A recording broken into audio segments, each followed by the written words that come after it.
like there's something missing. At least it's something different, and I can't help this feeling. I think I like it.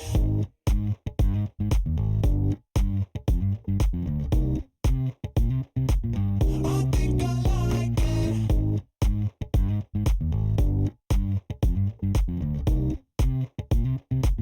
I think I like it.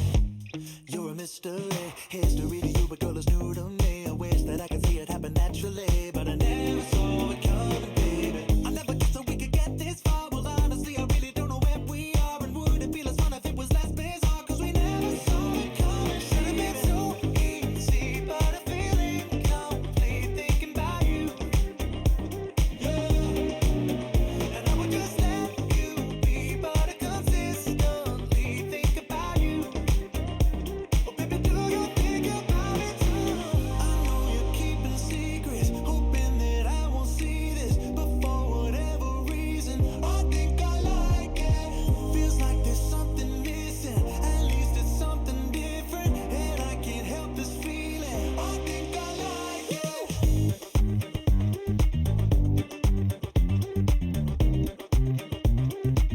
I think I like it. I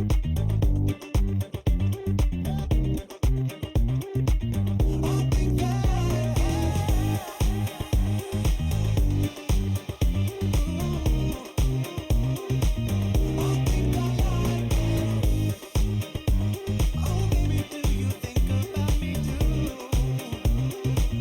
I think I like it.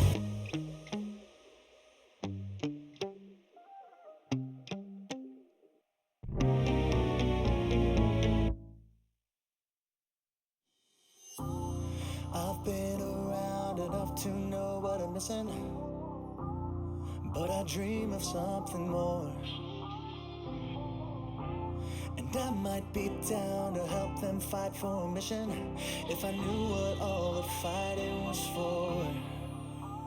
Cause you got an endless list of twists when things aren't going your way. You got them convinced the facts are fiction, different spin every day. I'm not gonna tell you what you're missing, you wouldn't listen anyway. But now that I'm here, I've got something to say. This is the last chance to tell you that I'm not coming back. It's the last chance to prove that I am stronger than that. There isn't much that I can do, but I'm not falling for that. This is the last chance to tell you, the last chance to tell you that I've come too far to let you mess with my vision. Cause we dream of something more. They're not gonna hear you cause the truth is loud, and soon somebody will listen. I hope you know what all the fighting was for. Ooh, cause I got an endless list of gifts when things start going my way. You may be convinced that I can't win, but I don't care what you say. I'm not gonna stand for your so-called mission, I don't believe it anyway. But now that I'm here, I've got something to say. This is the last chance to tell you that I'm not coming back. It's the last chance to prove that I am stronger than that. There isn't much that I can do, but I'm not falling for that. This is the last chance to tell you, the last chance to tell you that I'm not afraid of where I'm going.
Just a moment ago, been on the perfectly go, kept following birthday view. I'm not told that I'm born to leave and step behind all the things people do as if it's all of mine. Now I won't, and isn't it funny to have a walk in sunlight? Then I get them out of my mind. Them all the things I used to do ain't gonna waste my precious time of thinking of what do I do. All trees go blossom, time is flying, days of spring will never come like these. I love the rain, it sounds die. They die away down on the street.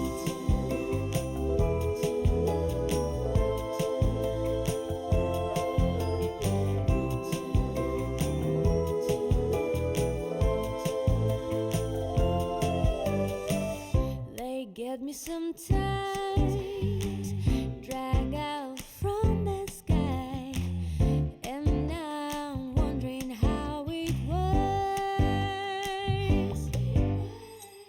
Just a moment ago,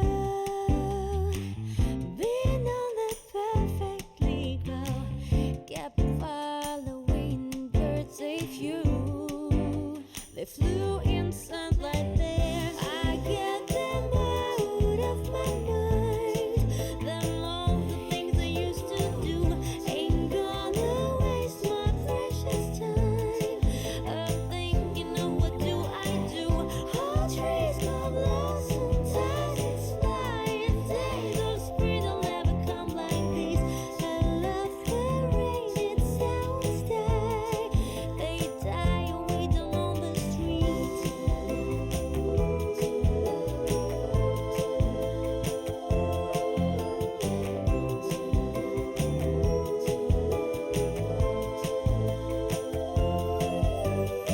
I get them out of my mind. All the things I used to do ain't gonna waste my precious time thinking of what do I do. I get them out of my mind. Them all the things I used to do ain't gonna waste my precious time of thinking of what do I do. All trees go blossom, time is flying, days of spring will never come like these. I love the rain, it sounds die. They die away down on the street.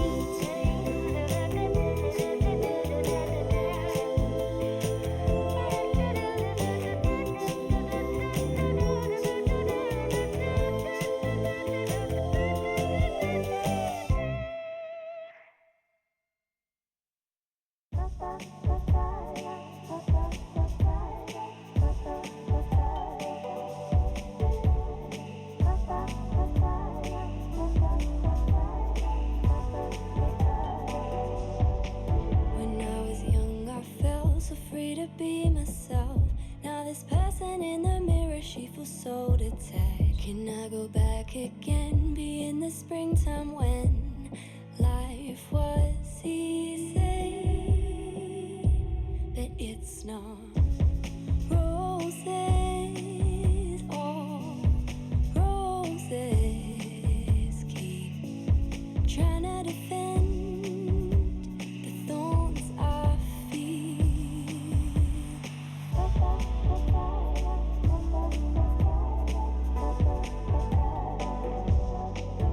There's a part of me in my memory. Now I'm walking through history, trying to hold her hand. Let her speak to me as she's teaching me why life felt easy. It's not roses, all roses. 안녕하세요 여러분, 민심쇼 시즌3 7화의 진행을 맡은 감독란입니다. 반갑습니다. 민심쇼에 대해 간단히 소개를 해드리자면 각기 다른 정치 성향을 가진 청년들 대표분들을 모시고 대한민국 사회 이슈와 정치에 대해 이야기를 나누며 유저 여러분들의 민심을 체크해보는 쌍방향 토론 컨텐츠입니다. 죄송합니다. 오늘도 역시 네 분의 패널을 모셨는데요. 먼저 정책 벤처 인토피아의 정현호 대표님 자리해 주셨습니다. 네, 오랜만에 다시 인사드립니다. 정현호입니다. 반갑습니다. 다음은 강민진 청년 정의당 대표님 오늘도 자리해 주셨습니다. 안녕하세요. 반갑습니다. 반갑습니다. 역시 지난 회차에 이어 박영훈 더불어민주당 전국 대학생위원장님 자리해 주셨습니다. 네, 여러분 안녕하세요. 반갑습니다. 마지막으로 공정개혁 포럼 이사이신 정국진 위원장님 자리해 주셨습니다. 네, 반갑습니다. 반갑습니다.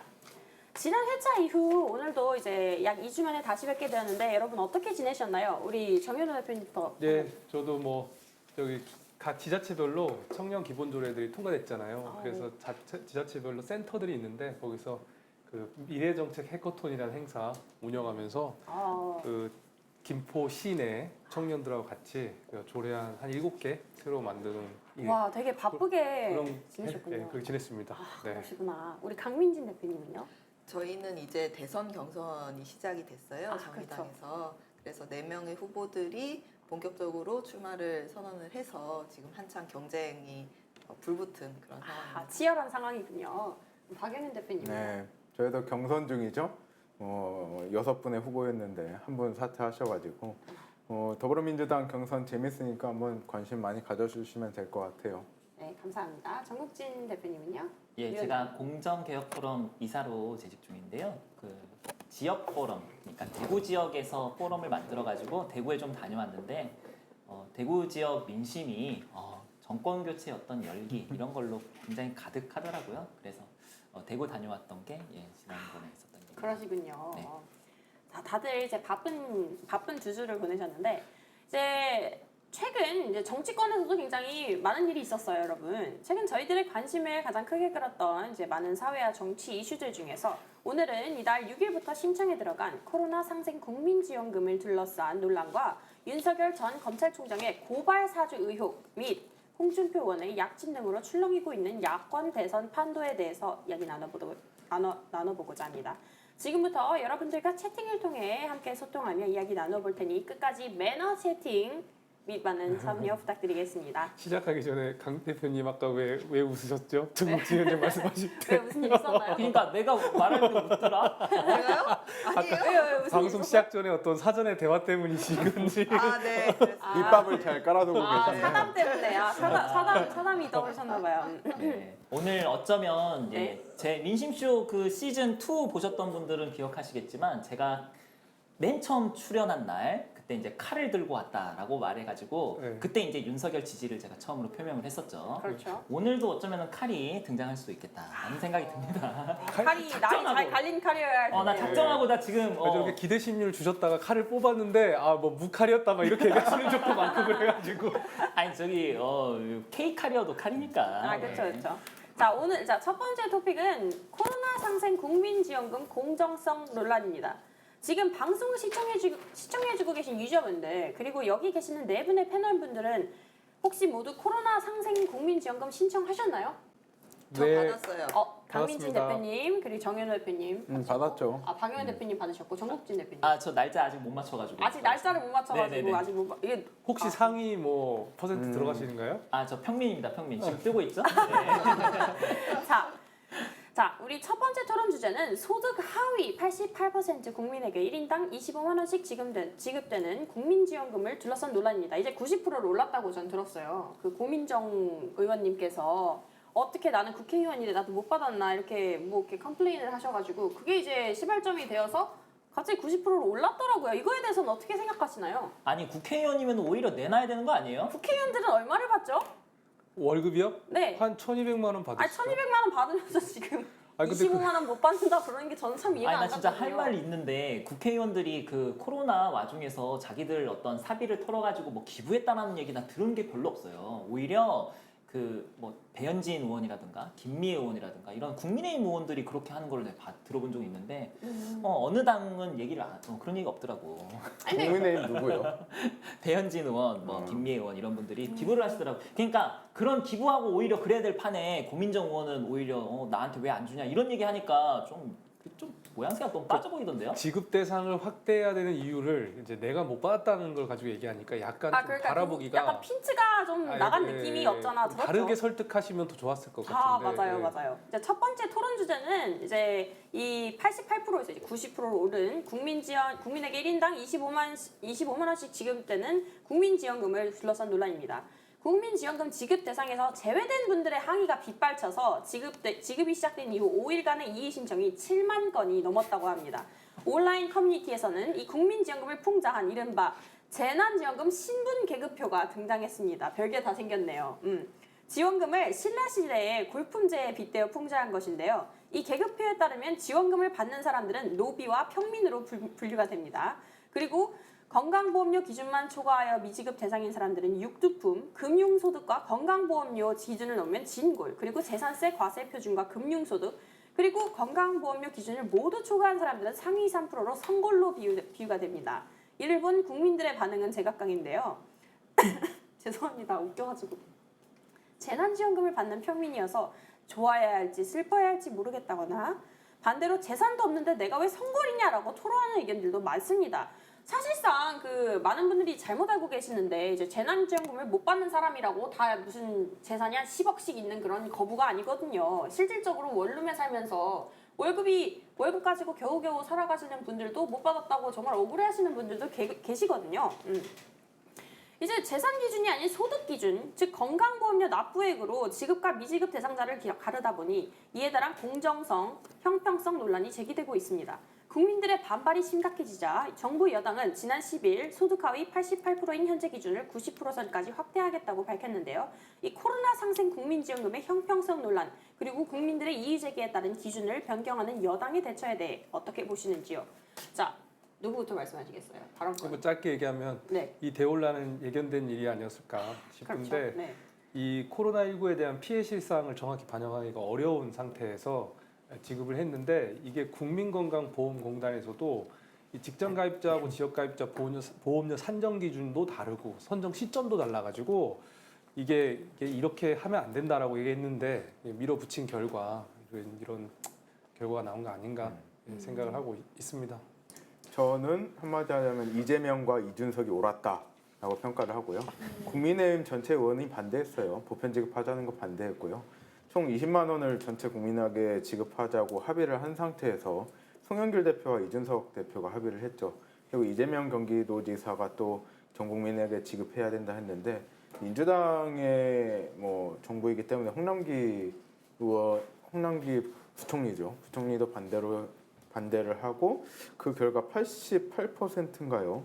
이렇게 확정이 됐는데 결국에는 이 재난지원금이라는 성격이 국민들을 위로하기 위한 그 예산 사용이었는데 이게 소득의 구별에 따라서 주고 안 주고에 대한 기준도 명확하지 않았을 뿐더러 그렇게 지급하는 것조차 문제가 있었다. 저는 그래서 이준석과 송영길 대표가 원래 합의한 100% 이재명이 옳았다라고 생각합니다.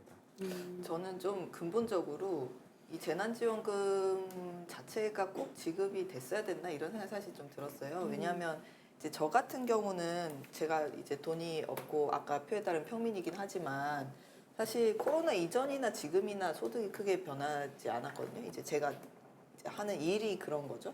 근데 지금 이번에도 치킨집 사장님, 맥주집 사장님 돌아가신 것처럼 그 소상공인들의 피해가 어마어마하고 또 이 코로나 때문에 특히 더 피해를 많이 입으신 분들이 분명히 있는데 이 피해에 대해서는 국가가 돈이 없어서 제대로 충분히 보상을 못한다라고 하면서 근데 왜 굳이 저 같은 사람이 25만 원을 받아야 되나 사실 저는 그런 생각이 들었어요. 물론 이제 받아서 좋기는 했거든요.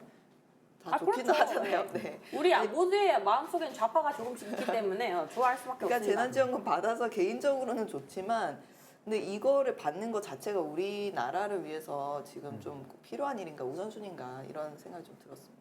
사실상 진짜 필요한 분들이 못 받는 경우도 있어요. 이제 자영업을 하시는 분들 같은 경우는 이제 그 세금이란 거를 이제 월급쟁이들처럼 이제 다 제하고 받는 게 아니라 소득 자체를 이제 1년에 몰아가지고 신고를 하거든요. 결국에 지금 내는 건강보험이나 4대 보험 정도 이제 세금 이런 것들은 그 작년 소득에 의해 산정된 경우가 많아요. 근데 그거에 대해서 이번 연도에는 당장 돈이 없어 죽겠는데 네, 근데도 이제 소득이 많이 잡혀버린 그런 곤란한 상황이기도 하고요. 정국진 대표님, 위원장님께서는 뭐 생각이 있으신가요? 아니 저희 88%까지만 주기로 했으면은 그렇게 해야지 이의 제기가 한다고 해서 2% 찔끔 이렇게 올려주고 그게 뭡니까? 예. 되게 고민정 의원이 되게 애정을 많이 받고 계시구나, 저는 이런 생각을 했어요. 네, 고민정 의원이 그 88에서 90 사이에 포함이 되나 보죠? 예. 2% 무관하네. 그러니까 그 2% 부족한데 그 2%를 채워준 건가? 그래서 저는 든 생각이 현재 정부 여당이 너무 뭐랄까 근시안적이다. 너무 그때그때 땜질 처방이다. 이 88%로 한 이유가 있었으면은 그걸 그대로 밀고 가야지. 그거를 굳이 2%를 더 해가지고 한다? 거기에 따른 재원이 이제 더 추가가 되는 부분들은 그러면 또 어떻게 어디서 또 메꿀 거예요?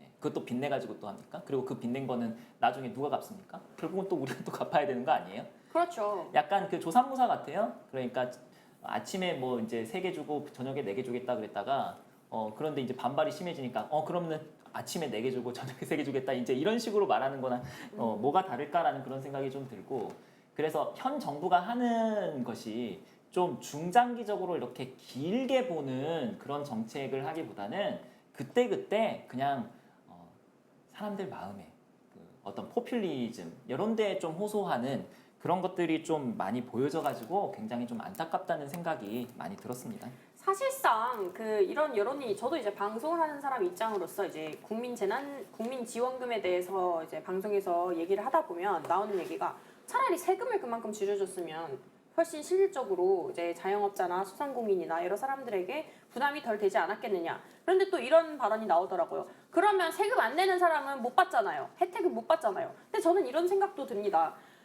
세금을 내는 사람이 먼저 혜택을 받아야 되는 것이 아닌가 이런 생각이 듭니다. 왜냐하면 사실상 이 나라에는요 일을 하면서도 세금을 내지 않는 사람들이 굉장히 많거든요.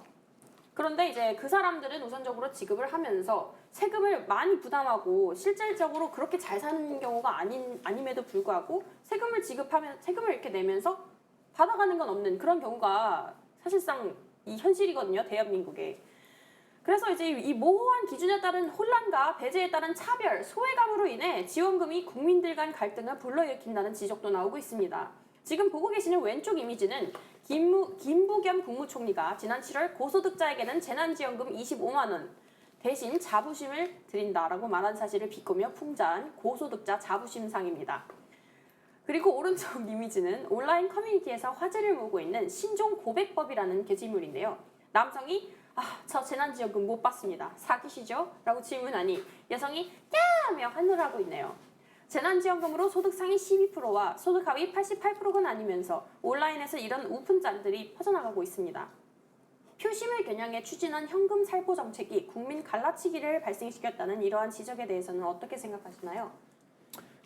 애초에 예상됐던 상황이죠. 그리고 2% 증가하는 것도 사실 애초에 기준 자체가 모호했기 때문이에요. 이게 원래는 전 국민 전체에게 지급했어야 하는데 재정을 정해놓고 거기에 맞추다 보니까 88%라는 게 나왔을 뿐이고요. 88%가 절대적인 기준은 아니었죠. 국가 재정을 고려해서 이렇게 맞추다 보니까 된 건데 저는 기본적으로 아까 말씀드렸다시피 송영길 대표와 이준석 대표가 합의한 100% 그대로 이행했어야 된다고 보고요. 이게 결국은 재정적인 문제와 정치적인 문제까지 합해져서 전 국민 지급에서 한 발 물러난 모습인데 저는 지금이라도 사실 12% 추가 지급하면은 1조 원이 살짝 넘는 금액이에요. 지금 국가 재정이 상반기에만 70조가 더 거쳤거든요. 아직 우리나라 국가 부채가 다른 나라 선진국에 비해서 굉장히 건전하다고 평가받고 있는데 이런 1조 원 남짓의 돈을 더 투자해서 국가의 전체 국민의 갈등을 좀 없애는 방법이 있다면 이것도 한번 해안일 수 있겠다. 왜냐하면 재정을 투입하고도 비판받는 정책은 저는 처음 보거든요, 사실. 그래서 당초에 예상했던 것, 당초에 합의봤던 그대로 원한대로 실천을 해야 된다라고 생각을 합니다. 제 개인적인 생각은 그러니까 애초에 재난지원금 설계를 계획적으로 했다면 처음에 그냥 100% 주는 게 나았을 수도 있을 것 같아요. 지난 1차 지원금을 총선 전에 지급했지 않습니까, 작년에? 그리고 나서 이제 시행착오에 대한 연구 분석은 다 결과물들이 나왔거든요. 뭐 KDI를 비롯해서 많은 학자들이 다 결과 분석을 잘 해줬는데 그때 이후로 이제 2차, 3차 지급되면서부터 이제 선별 지급들이 됐는데 그런 과정에 이제 사람들의 뭐 소득이나 그다음에 뭐 재산 형태나 이런 것들을 종합적으로 판단하기가 어렵다는 문제점을 알고 있었고 그렇기 때문에 행정 비용이 다수 발생할 거라는 것도 알고 있었는데 우리가 그때 시행착오로 겪었다면 지금 이번에는 뭐 그걸 좀 고려해서 좀 뭐랄까요 이렇게 비효율적이지 않게 뭐 처리했으면 좋았을 텐데 이건 뭐 이제 아예 줄 거면 다 전체를 주고 차라리 행정 비용으로서 이 파악 못하는 문제들을 그냥 주고 뭐 세금을 차라리 더 돈 많이 버는 사람들 더 걷겠다 뭐 이런 얘기도 나오던데 차라리 뭐 죄송해요. 아니 세금을 돈 많이 버는 사람한테 걷겠다는 것도 참 문제가 많은데 이제 지금 정부는 쓸데없이 지출하는 게 아예 없는 게 아니잖아요. 뭐 요즘 많이 논란이 되고 있는 여성가족부라던가 이제 좀 쓸데없는 이제 뒷구녕으로 돈 나가는 게 많은데 그런 걸 차라리 국민지원금에서 이제 100% 지원하는 쪽으로 썼으면 어땠을까 이런 생각도 나오는데요. 그러니까 이제 진짜 피해를 입은 사람들 대상으로 차라리 선별 지급을 하든가 그러니까 처음에 한번 뭐 전체를 대상으로 줬으면 그렇게 한 번은 주고 그 다음에는 이제 이 정부의 코로나 방역 대책 때문에 피해를 입었던 자영업자라든가 이런 사람들 대상으로 선별해서 지급하면 좋았겠죠. 차라리 그렇게 해서 좀 두텁고 좀 더 많이 줬으면 좋았을 텐데. 근데 이러한 대안을 대한민국의 그 KDI라는 한국개발연구원에서도 분석해본 결과 이 자영업자나 이런 피해 계층의 이 소비 진작은 그러니까 매출 증가는 일어나지 않았기 때문에 그들만을 대상으로 한 직접 지원은 필요하다 이런 결론은 내줬어요. 그러니까 정부가 차라리 그쪽에 집중을 해줬으면 차라리 나았죠. 근데 이제 때로는 전체했다가 때로는 선별했다가 다시 전체 하려다가 또 전체 못하고 이러니까 이게 이제 오락가락하는 건데 근데 채무가 많이 증가한 건 사실 맞습니다. 예, 지금 GDP 대비 우리나라 국가 채무가 42%였는데 단 2년 만에 10% 증가해갖고 52%로 올라갔거든요. 근데 아까 우리나라가 아직 채무 상태는 괜찮다고 하지만 기축통화가 아닌 나라에서는 GDP 대비 채무 비율이 60% 넘어가면 절대 좋지 않다는 그 기재부의 의견도 있습니다. 그렇기 때문에 지금 빠르게 증가한 건 사실 맞죠. 네. 그렇군요. 제가 사실은 이런 것 같아요. 그러니까 우리가 논쟁이 88%냐 100%냐 이게 아니라 어떻게 해야지만 가장 피해를 많이 본 사람에게 돌아갈 수 있느냐 이게 논쟁의 핵심이 됐어야 되는데 사실은 정부가 이 코로나 상황이 맨 처음 이제 심각해졌던 작년에 처음으로 그 재난지원금을 이제 한 4월인가 그쵸 그때쯤 뿌렸죠. 그리고 나서 지금까지 한 5차까지 됐나요? 5차 정도까지 계속해서 뿌리는 동안에 여기에 대해서 어떠한 대비도 되어 있지 않았어요. 피해 규모를 얼마만큼 확인해가지고 그래서 얼마만큼의 피해를 받은 사람에게 얼마만큼이 지원돼야 되는지 이런 것들에 대한 대책이 하나도 없이 허송세월을 했어요. 1년 반을 넘게. 저는 이게 굉장히 가장 큰 문제라고 생각하고요. 제가 사실은 작년에 그 박주현 의원실 비서관으로 있으면서 전국민 재난지원금 그 당시에는 이제 아예 그 개념조차 없었을 때 전국민 재난지원금 필요하다라고 그때 관철을 시켰습니다. 왜냐하면 그 당시에는 코로나가 이제 갓 퍼지기 시작하는 때였고 그때는 정말 어떤 공포심이라든가 이런 것들이 상상을 초월했기 때문에 그래서 거의 모든 경제 주체가 피해를 받고 있던 상황이었고 그래서 그 피해 규모를 정확하게 알 수 없고 그리고 즉각적으로 빠른 지원이 필요하던 상황이었기 때문에 그때는 전 국민으로 하는 것이 맞았죠. 그렇죠. 그렇지만 지금은요. 시간이 이제 1년 반 넘게 지나면서 어느 정도 파악하는 것도 가능해졌고 그리고 직접적으로 피해 받은 사람에게 지원해 줄 수 있는 여러 가지 정부가 만약에 준비만 되어 있었다고 한다면 얼마든지 가능한 상황이었습니다. 그런데 그런 부분들이 전혀 되지 않고 88%냐 100%냐 이런 논쟁으로만 허송세월을 한 것이 굉장히 좀 안타깝게 생각을 하고요.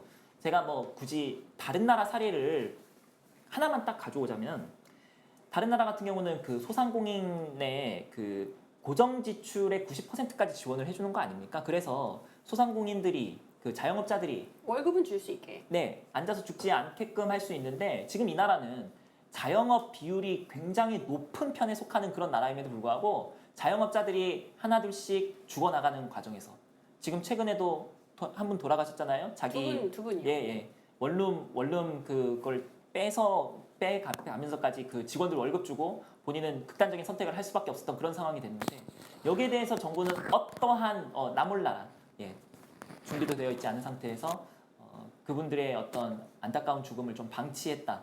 예, 이게 정부의 일인가라는 생각을 가져보게 됩니다.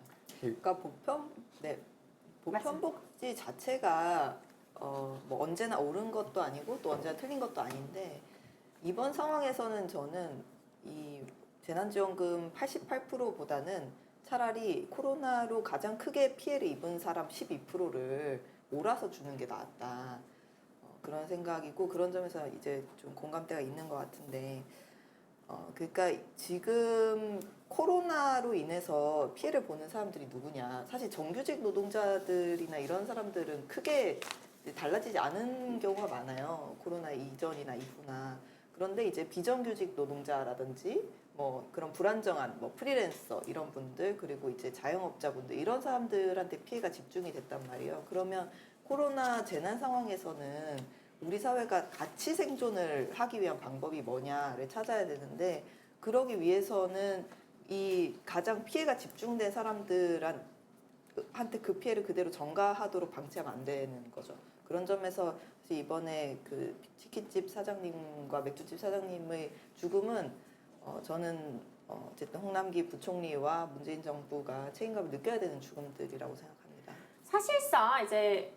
사실상 가장 많이 피해를 본 직종들이 이제 강민진 대표님이랑 정국진 위원장님이 말씀하셨듯이 자영업자, 비정규직 노동자, 그리고 실업자.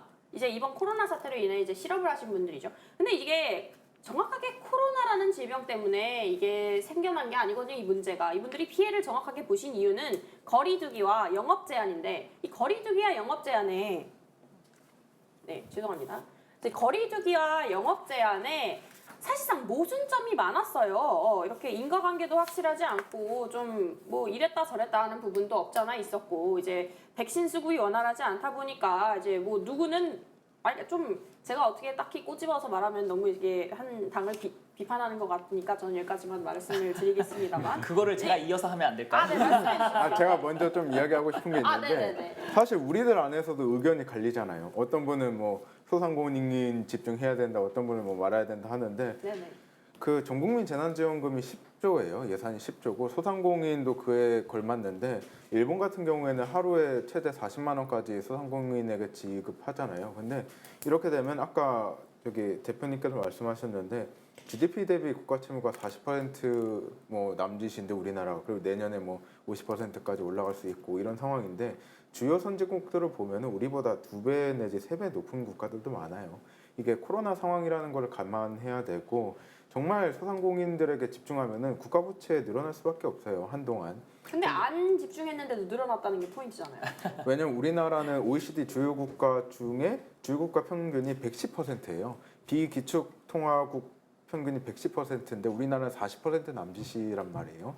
이게 우리나라 빚이 1000조다 하는데 사실 다른 나라 보면은 GDP 대비 딱 그 정도인 수준인 거죠. 그래서 우리나라는 사실 아직 여유가 있다. 다른 코로나 국가, 방역 국가에 비해서 우리가 지출을 덜한 부분도 있는 것 같고 호주와 일본 같은 경우에는 소상공인에게 하루에 40만 원까지 지급을 해주는데 우리나라는 뭐 5차까지 진행되는 동안 뭐 300만 원, 500만 원 그리고 뭐 최대 2천만 원까지 했는데 저는 이거를 더 늘리자는 데는 동의해요. 근데 이게 단순히 재정에 부담이 된다라고 하는 것은 코로나라는 상황을 제대로 이해하지 못하는 거라고 저는 봐요. 재정 때문에 얽매인다기보다는 그냥 일단 우선적으로 가장 필요한 사람들을 빚을 내서라도 도와주는 게 맞다고 생각합니다. 이제 솔직히 말해서 이제 우리가 월급을 몇 달만 못 받아도 솔직히 이건 가게에 큰 부담이 되잖아요. 근데 이제 자영업자나 소상공인들 입장에서는 이걸 지금 1년 반째 월급을 못 받고 있는 거나 마찬가지란 말이에요. 그리고 실질적으로 자영업자들이나 소상공인을 지원하기 위해서 이제 나라에서 푼 돈으로는 사실상 직원 월급 한 달 정도밖에 안 되는 수준이었단 말이죠. 그러니까 이제 사실 이제 나라 빚이 얼마다 이렇게 연연해 가면서 하기에는 사실상 나라 빚은 어떻게 해도 늘어나는 상황이니까 이렇게 가장 필요한 분들을 위해 쓰였어야 하는 게 아닌가 이런 생각도 듭니다. 네. 그렇죠. 그러니까 저도 이어서 얘기하면 네. 정부에서 지금 예산을 책정하는 그 기준이 일단 뭔지 모르겠거든요.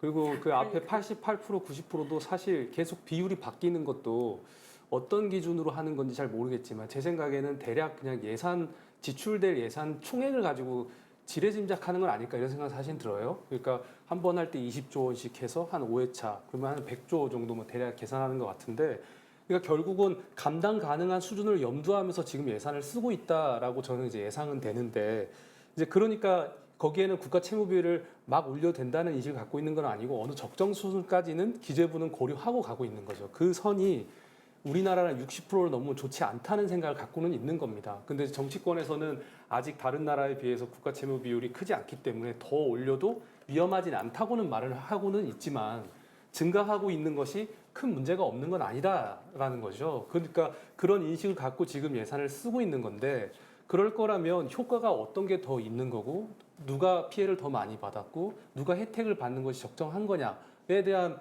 그런 이제 고민을 갖고 지급을 하는 게 낫지 않겠냐 이제 이 말인 거죠. 그렇죠. 이와 빚내서 쓰려면 최대한 합의적인 방식을 도출하는 게 더 옳았다는 생각이 드네요. 네, 재난 시기에는 확장 재정을 해야 된다고 생각해요. 이거는 뭐 어쩔 수 없는 일이고 어쨌든 큰 정부의 역할이 필요한 때가 재난 시기이기 때문에 확장 재정은 이제 뭐 불가피한 부분인데 지금 지자체별로도 잉여금이 쌓인 부분들이 많거든요. 이번에 한번 조사가 쭉 있었는데 각 지자체별로 쓰지 않고 예산은 잡혀 있는데 쓰지 않은 돈. 좀 탈탈 털어야. 네, 그 돈이 지자체별로 한 수십억에서 수백억이 되는 거예요. 서울, 경기 같은 경우 수백억 규모고. 근데 이 돈을 왜 남겨두냐? 그 자영업자들 생존하기 위해서. 그런데 이제 쓰여야 되는 돈인 거죠. 그래서 이제 정부 재정이랑 지자체 재정까지 좀 지금 코로나 피해를 입은 분들을 위해서 더 많이 쓰여야 된다라는 말씀 드리고 싶고 그리고 이제 제일 중요한 건 그건 것 같아요. 이제 코로나라는 거는 특수한 재난 상황이잖아요. 그랬을 때 우리가 뭐 기존에 그냥 긴급하지 않은 상황에서 하던 방식으로 나라를 운영할 수는 없는 거거든요.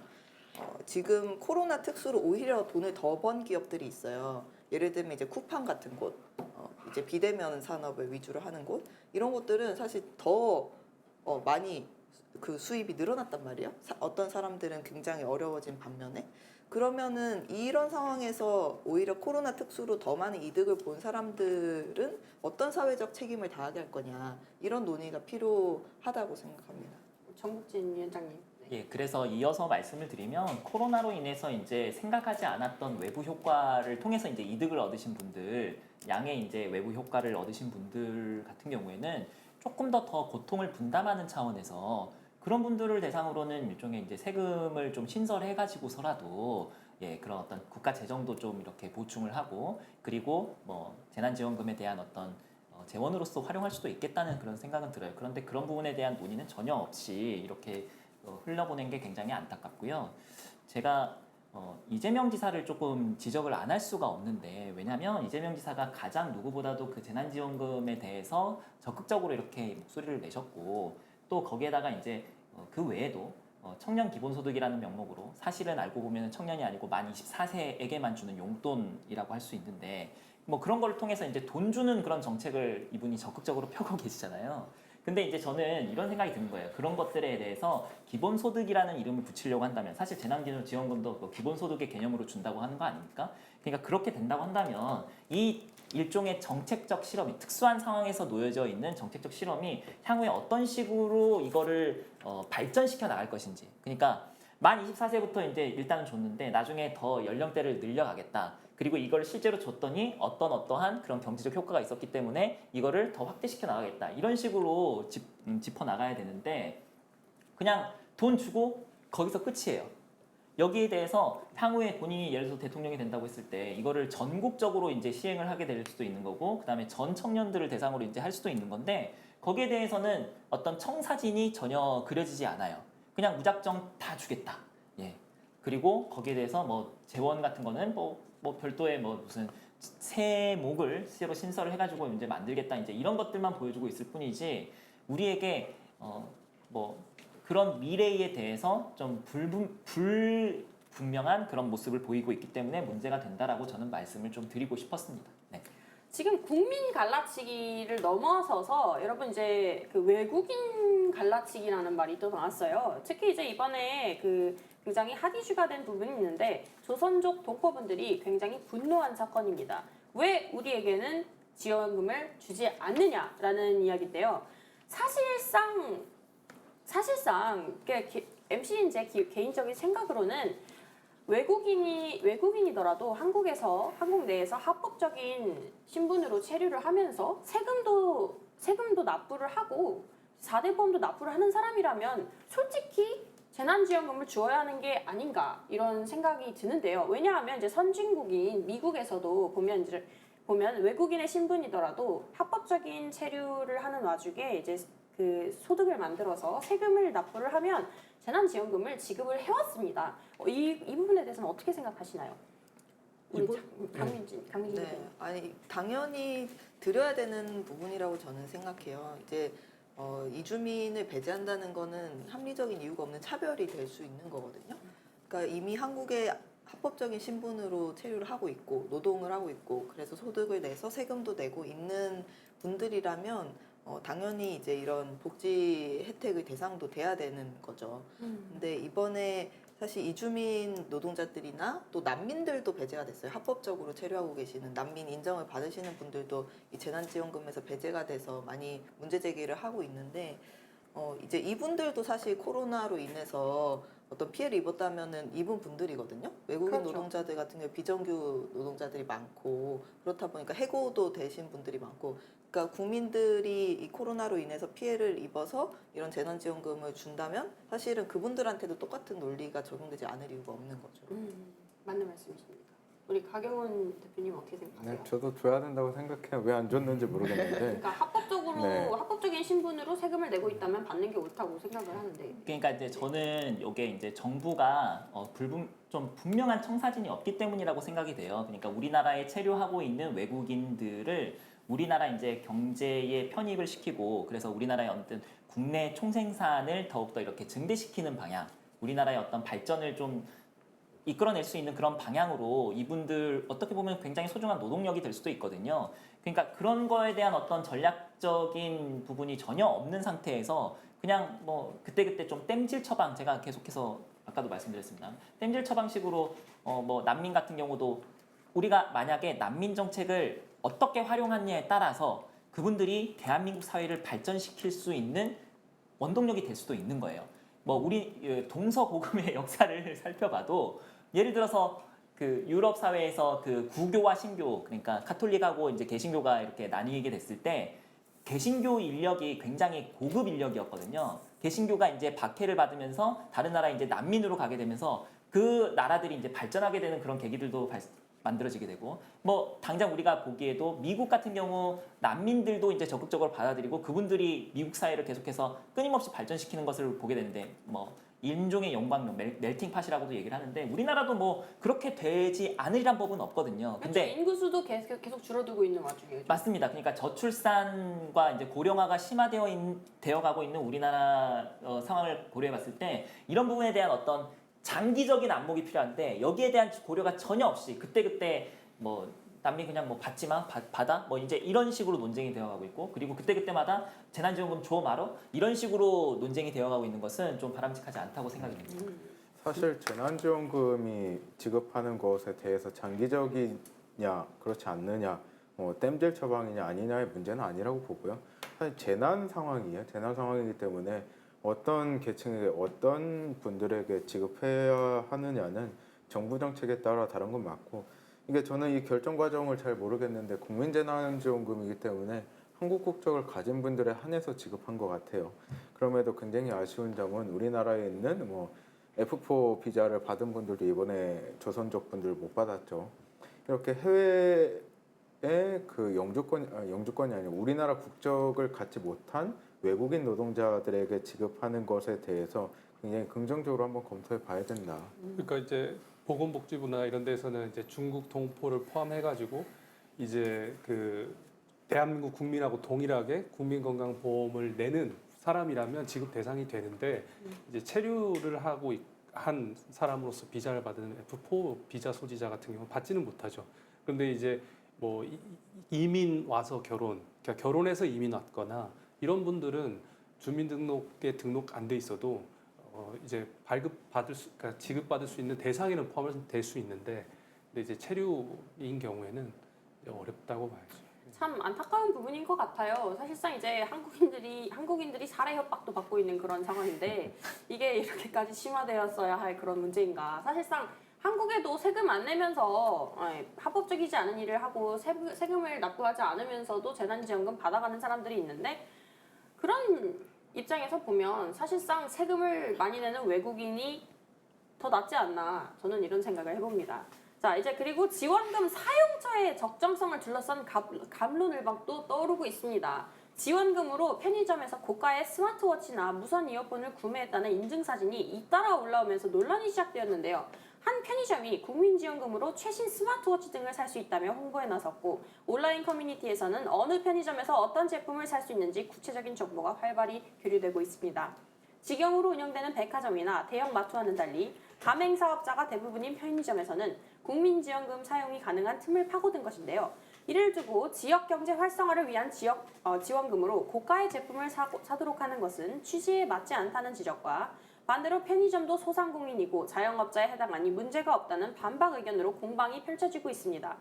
지원금 지급이 앞으로 본격화되면 이런 논란이 더욱더 거세질 것으로 예상되는데 이러한 지원금 사용 적정성 논란에 대해서는 어떻게 생각하시는지 그리고 이러한 논란으로 사회적 갈등이 더 커지는 것을 막기 위해서는 어떤 방안이 모색되어야 한다고 보시는지요? 기본적으로 뭘 샀냐는 사실 중요한 게 아니고 어디서 샀냐가 중요한 거죠. 근데 물론 이렇게 갤워치 이런 것들이 많이 팔리게 되면 또 삼성이라는 대기업이 또 돈을 벌게 되는 거니까 약간 좀 부적절하지 않냐 할 수도 있지만 근데 기본적으로는 우리가 이 재난지원금 취지가 이 소상공인들한테 도움이 어떻게 될 것인가 이 문제이기 때문에 과연 갤럭시 워치를 사는 것이 소상공인에게 도움이 될까요? 그러니까 직영점에서는 쓰면 안 되죠. 직영점은 대기업이 운영을 하는 거니까요. 근데 이제 가맹점이면 그 사장님은 그냥 이제 소상공인인 거예요. 우리 편의점 운영하시는 사장님들은 그러면 그 편의점도 사실은 쓸 수 있어야지 맞는 거죠. 이제 재난지원금 쓰실 때 가능하시면은 이 코로나로 인해서 가장 피해를 많이 입을 그런 좀 가게들에서 사용을 하시는 게 어떨까? 뭐 이런 약간 그건 국민적 이제 캠페인 차원에서 그렇게 하면 좋을 것 같습니다. 이게 막을 수도 없고요. 막는 것도 사실 웃겨요. 이게 재난지원금이라는 것은 두 가지 측면을 뭐 예상하고 노리는 거잖아요. 첫 번째는 여러분들 마스크 쓰고 힘드셨죠? 국민을 위로하는 측면이 하나 있고 하나는 소상공인분들에게 소비를 해서 우리가 소비 진작도 일으키고 경제를 좀 활성화시키자 두 가지 측면인데 GS25죠. 뭐 언급해도 되나 모르겠는데 이 편의점에서 쓸 수 있는 게 한정적이에요. 대표님 말씀하신 대로 직영점이 아니고 정말 개인 사업자인 분들인데 이거는 법적으로 이거 뭐 할 수 없다. 뭐 조례나 규칙을 만들어서 할 수 없다. 할 수 없는 부분이고 이거는 사실 여러분들께서 어디에 소비해야 하냐라는 의도의 문제지 이거를 법으로 제재해야 된다 이런 문제는 좀 아니고 소상공인 분들을 위해서 골목골목 가서 식사하시고 그런 곳에 쓰시는 게 저는 나라 정체를 위해서도 옳다고 봐요. 저는 이게 이제 지금 재난지원금이 5차까지 지급되는 와중에 이미 좀 정리됐어야 되는 문제가 아닌가요? 아니 몇 번 이렇게 재난지원금 주고 그다음에 그 효과라든가 이런 것들을 뭐 나름 좀 살펴보기도 하고 그랬다고 한다면 어디에는 이거 사용 안 되게 해야겠고 어디에 좀 사용되고 어디에 조금 이렇게 사용될 수 있게 해야지 실제 소상공인에게 도움이 되겠다라는 그런 정도 생각이 좀 갖춰져 있고 그리고 거기에 좀 대비가 돼야 되는데 아직도 이 얘기가 나온다라는 건 저는 지금 벌써 2년 다 돼가는데 이건 좀 정부의 무능을 탓할 수밖에 없는 제가 자꾸 그 반정부 투사가 안 될 수가 없어요. 참 안타깝게 생각합니다. 이게 사실 불가능한 게요. 규제는 규제를 낳아요. 이게 어디는 쓸 수 있고 어디는 쓸 수 없게 소상공인 안에서 나눌 수가 없는 문제거든요. 정부가 무능한 게 아니고 이게 기본적인 문제고 만약에 GS25라는 개인 편의점까지 막으면 그러면 다른 데 또 막아야 되고 또 막아야 되고 그러면 개인 카페, 브랜드 카페도 막아야 되고 이렇게 해야 되는데 이게 한도 끝도 없기 때문에 이렇게 되면은 한 10,000군데 뭐 제한해야 된다 이렇게 하고 그럼 11번째 가게는 어쩔 거면 이런 문제가 나오기 때문에 이건 정부의 무능이 아니고 근본적인 규제가 규제를 낳는 문제이기 때문에 사실 소상공인의 가맹점은 다 풀어줘야 되죠. 저는 이 재난지원금의 이 취지와 목적 그래서 이제 지급의 우선 기조가 무엇인가가 정의되지 않았기 때문에 발생하는 일들이다 이렇게 좀 보는데 이번 재난지원금도 사실은 아까 말씀대로 소비 진작을 통해서 이제 자영업자들의 매출을 증대하겠다 이제 이런 얘기도 있는데요. 근데 그렇게 기준으로 이제 하고 사실 취약계층을 우선으로 이제 재난지원금을 쓰는 거냐 아니면 취약계층을 넘어선 보편적으로 가는 거냐 이제 여기서 사실 우선순위에 대한 기조가 정해졌다면 이런 논란 덜 했을 거라고 봅니다. 그러니까 취약계층만 대상으로 해서 지원했다면 큰 문제가 없었을 텐데 취약계층을 넘어서는 전 국민 대상으로 88% 이상 대상으로 갔기 때문에 생기는 문제라 보는데 그 이유가 작년에 재난지원금 1차 지원했을 때 그때 전 국민 이제 받았잖아요. 받았을 때 2천만 가구 중에 약 20%에 해당하는 290만 가구가 취약계층이었는데 취약계층은 당시에 현금으로도 받으셨거든요. 근데 현금으로 받으셨던 분들은 대부분 소비에 다 지출을 했습니다. 근데 취약계층이 아닌 분들부터는 이제 준내구재, 그러니까 가전제품 구매 쪽으로 소비가 가는 거죠. 그러니까 그동안 부담스러워서 소비 못했던 것에 대해서는 소비가 이제 증가가 되는 거죠. 그러니까 취약계층을 대상으로만 했다면 또는 이번 코로나의 피해를 많이 본 사람들한테 대상으로 했다면 정말 그분들에게 그 소비를 못했던 소비 여력도 만들어 드리고 또 그분이 또 필요한 소비도 이어지는 건데 그 이상 지급이 되었기 때문에 그 다음부터는 이제 준내구재 구매가 증가하는 거죠. 필연적으로. 작년에도 이미 뭐 에어컨 구매부터 시작해서 가전제품 구매하는 그런 현상들은 있었습니다. 그러니까 이제 뭐 이걸 어떻게 뭐 막을 수도 없는 노릇인데 이 정책의 목적이 분명치 못해서 이게 생기는 게 아니냐. 취약계층만 또 지급하면 문제가 뭐냐면 우리 88% 지급하는 거 가지고 왜 나는 못 받냐 하잖아요. 취약계층보다 살짝 많은 그 한 명 불만 생기면 그 위에 또 한 명 불만 생기거든요. 그래서 저는 기본적으로 소상공인에게 주던가 정말 집중을 하던가 자영업자에 주던가 아니면 진짜 그냥 전 국민에게 더 많은 금액을 줘야 된다고 보고 정부는 그 두 가지 트랙을 함께 하고 있잖아요. 선별 지급은 자체로 불만이 생길 수밖에 없는 구조예요. 그래서 직능이라고 하죠. 소상공인이라는 직능에게 뭐 더 많은 지원금을 주던가 아니면 국민 전체를 대상으로 하던가 둘 중 하나를 좀 현명하게 배분해야겠죠. 이게 사실상 아까 정현호 대표님께서 말씀하셨던 것 같이 뭐 그 취약계층이 아닌 사람들의 경우에는 반드시 필요하지는 않은, 그러니까 니드보다는 원트의 물품들을 사용하는데 이 지원금들이 사용되었단 말이에요.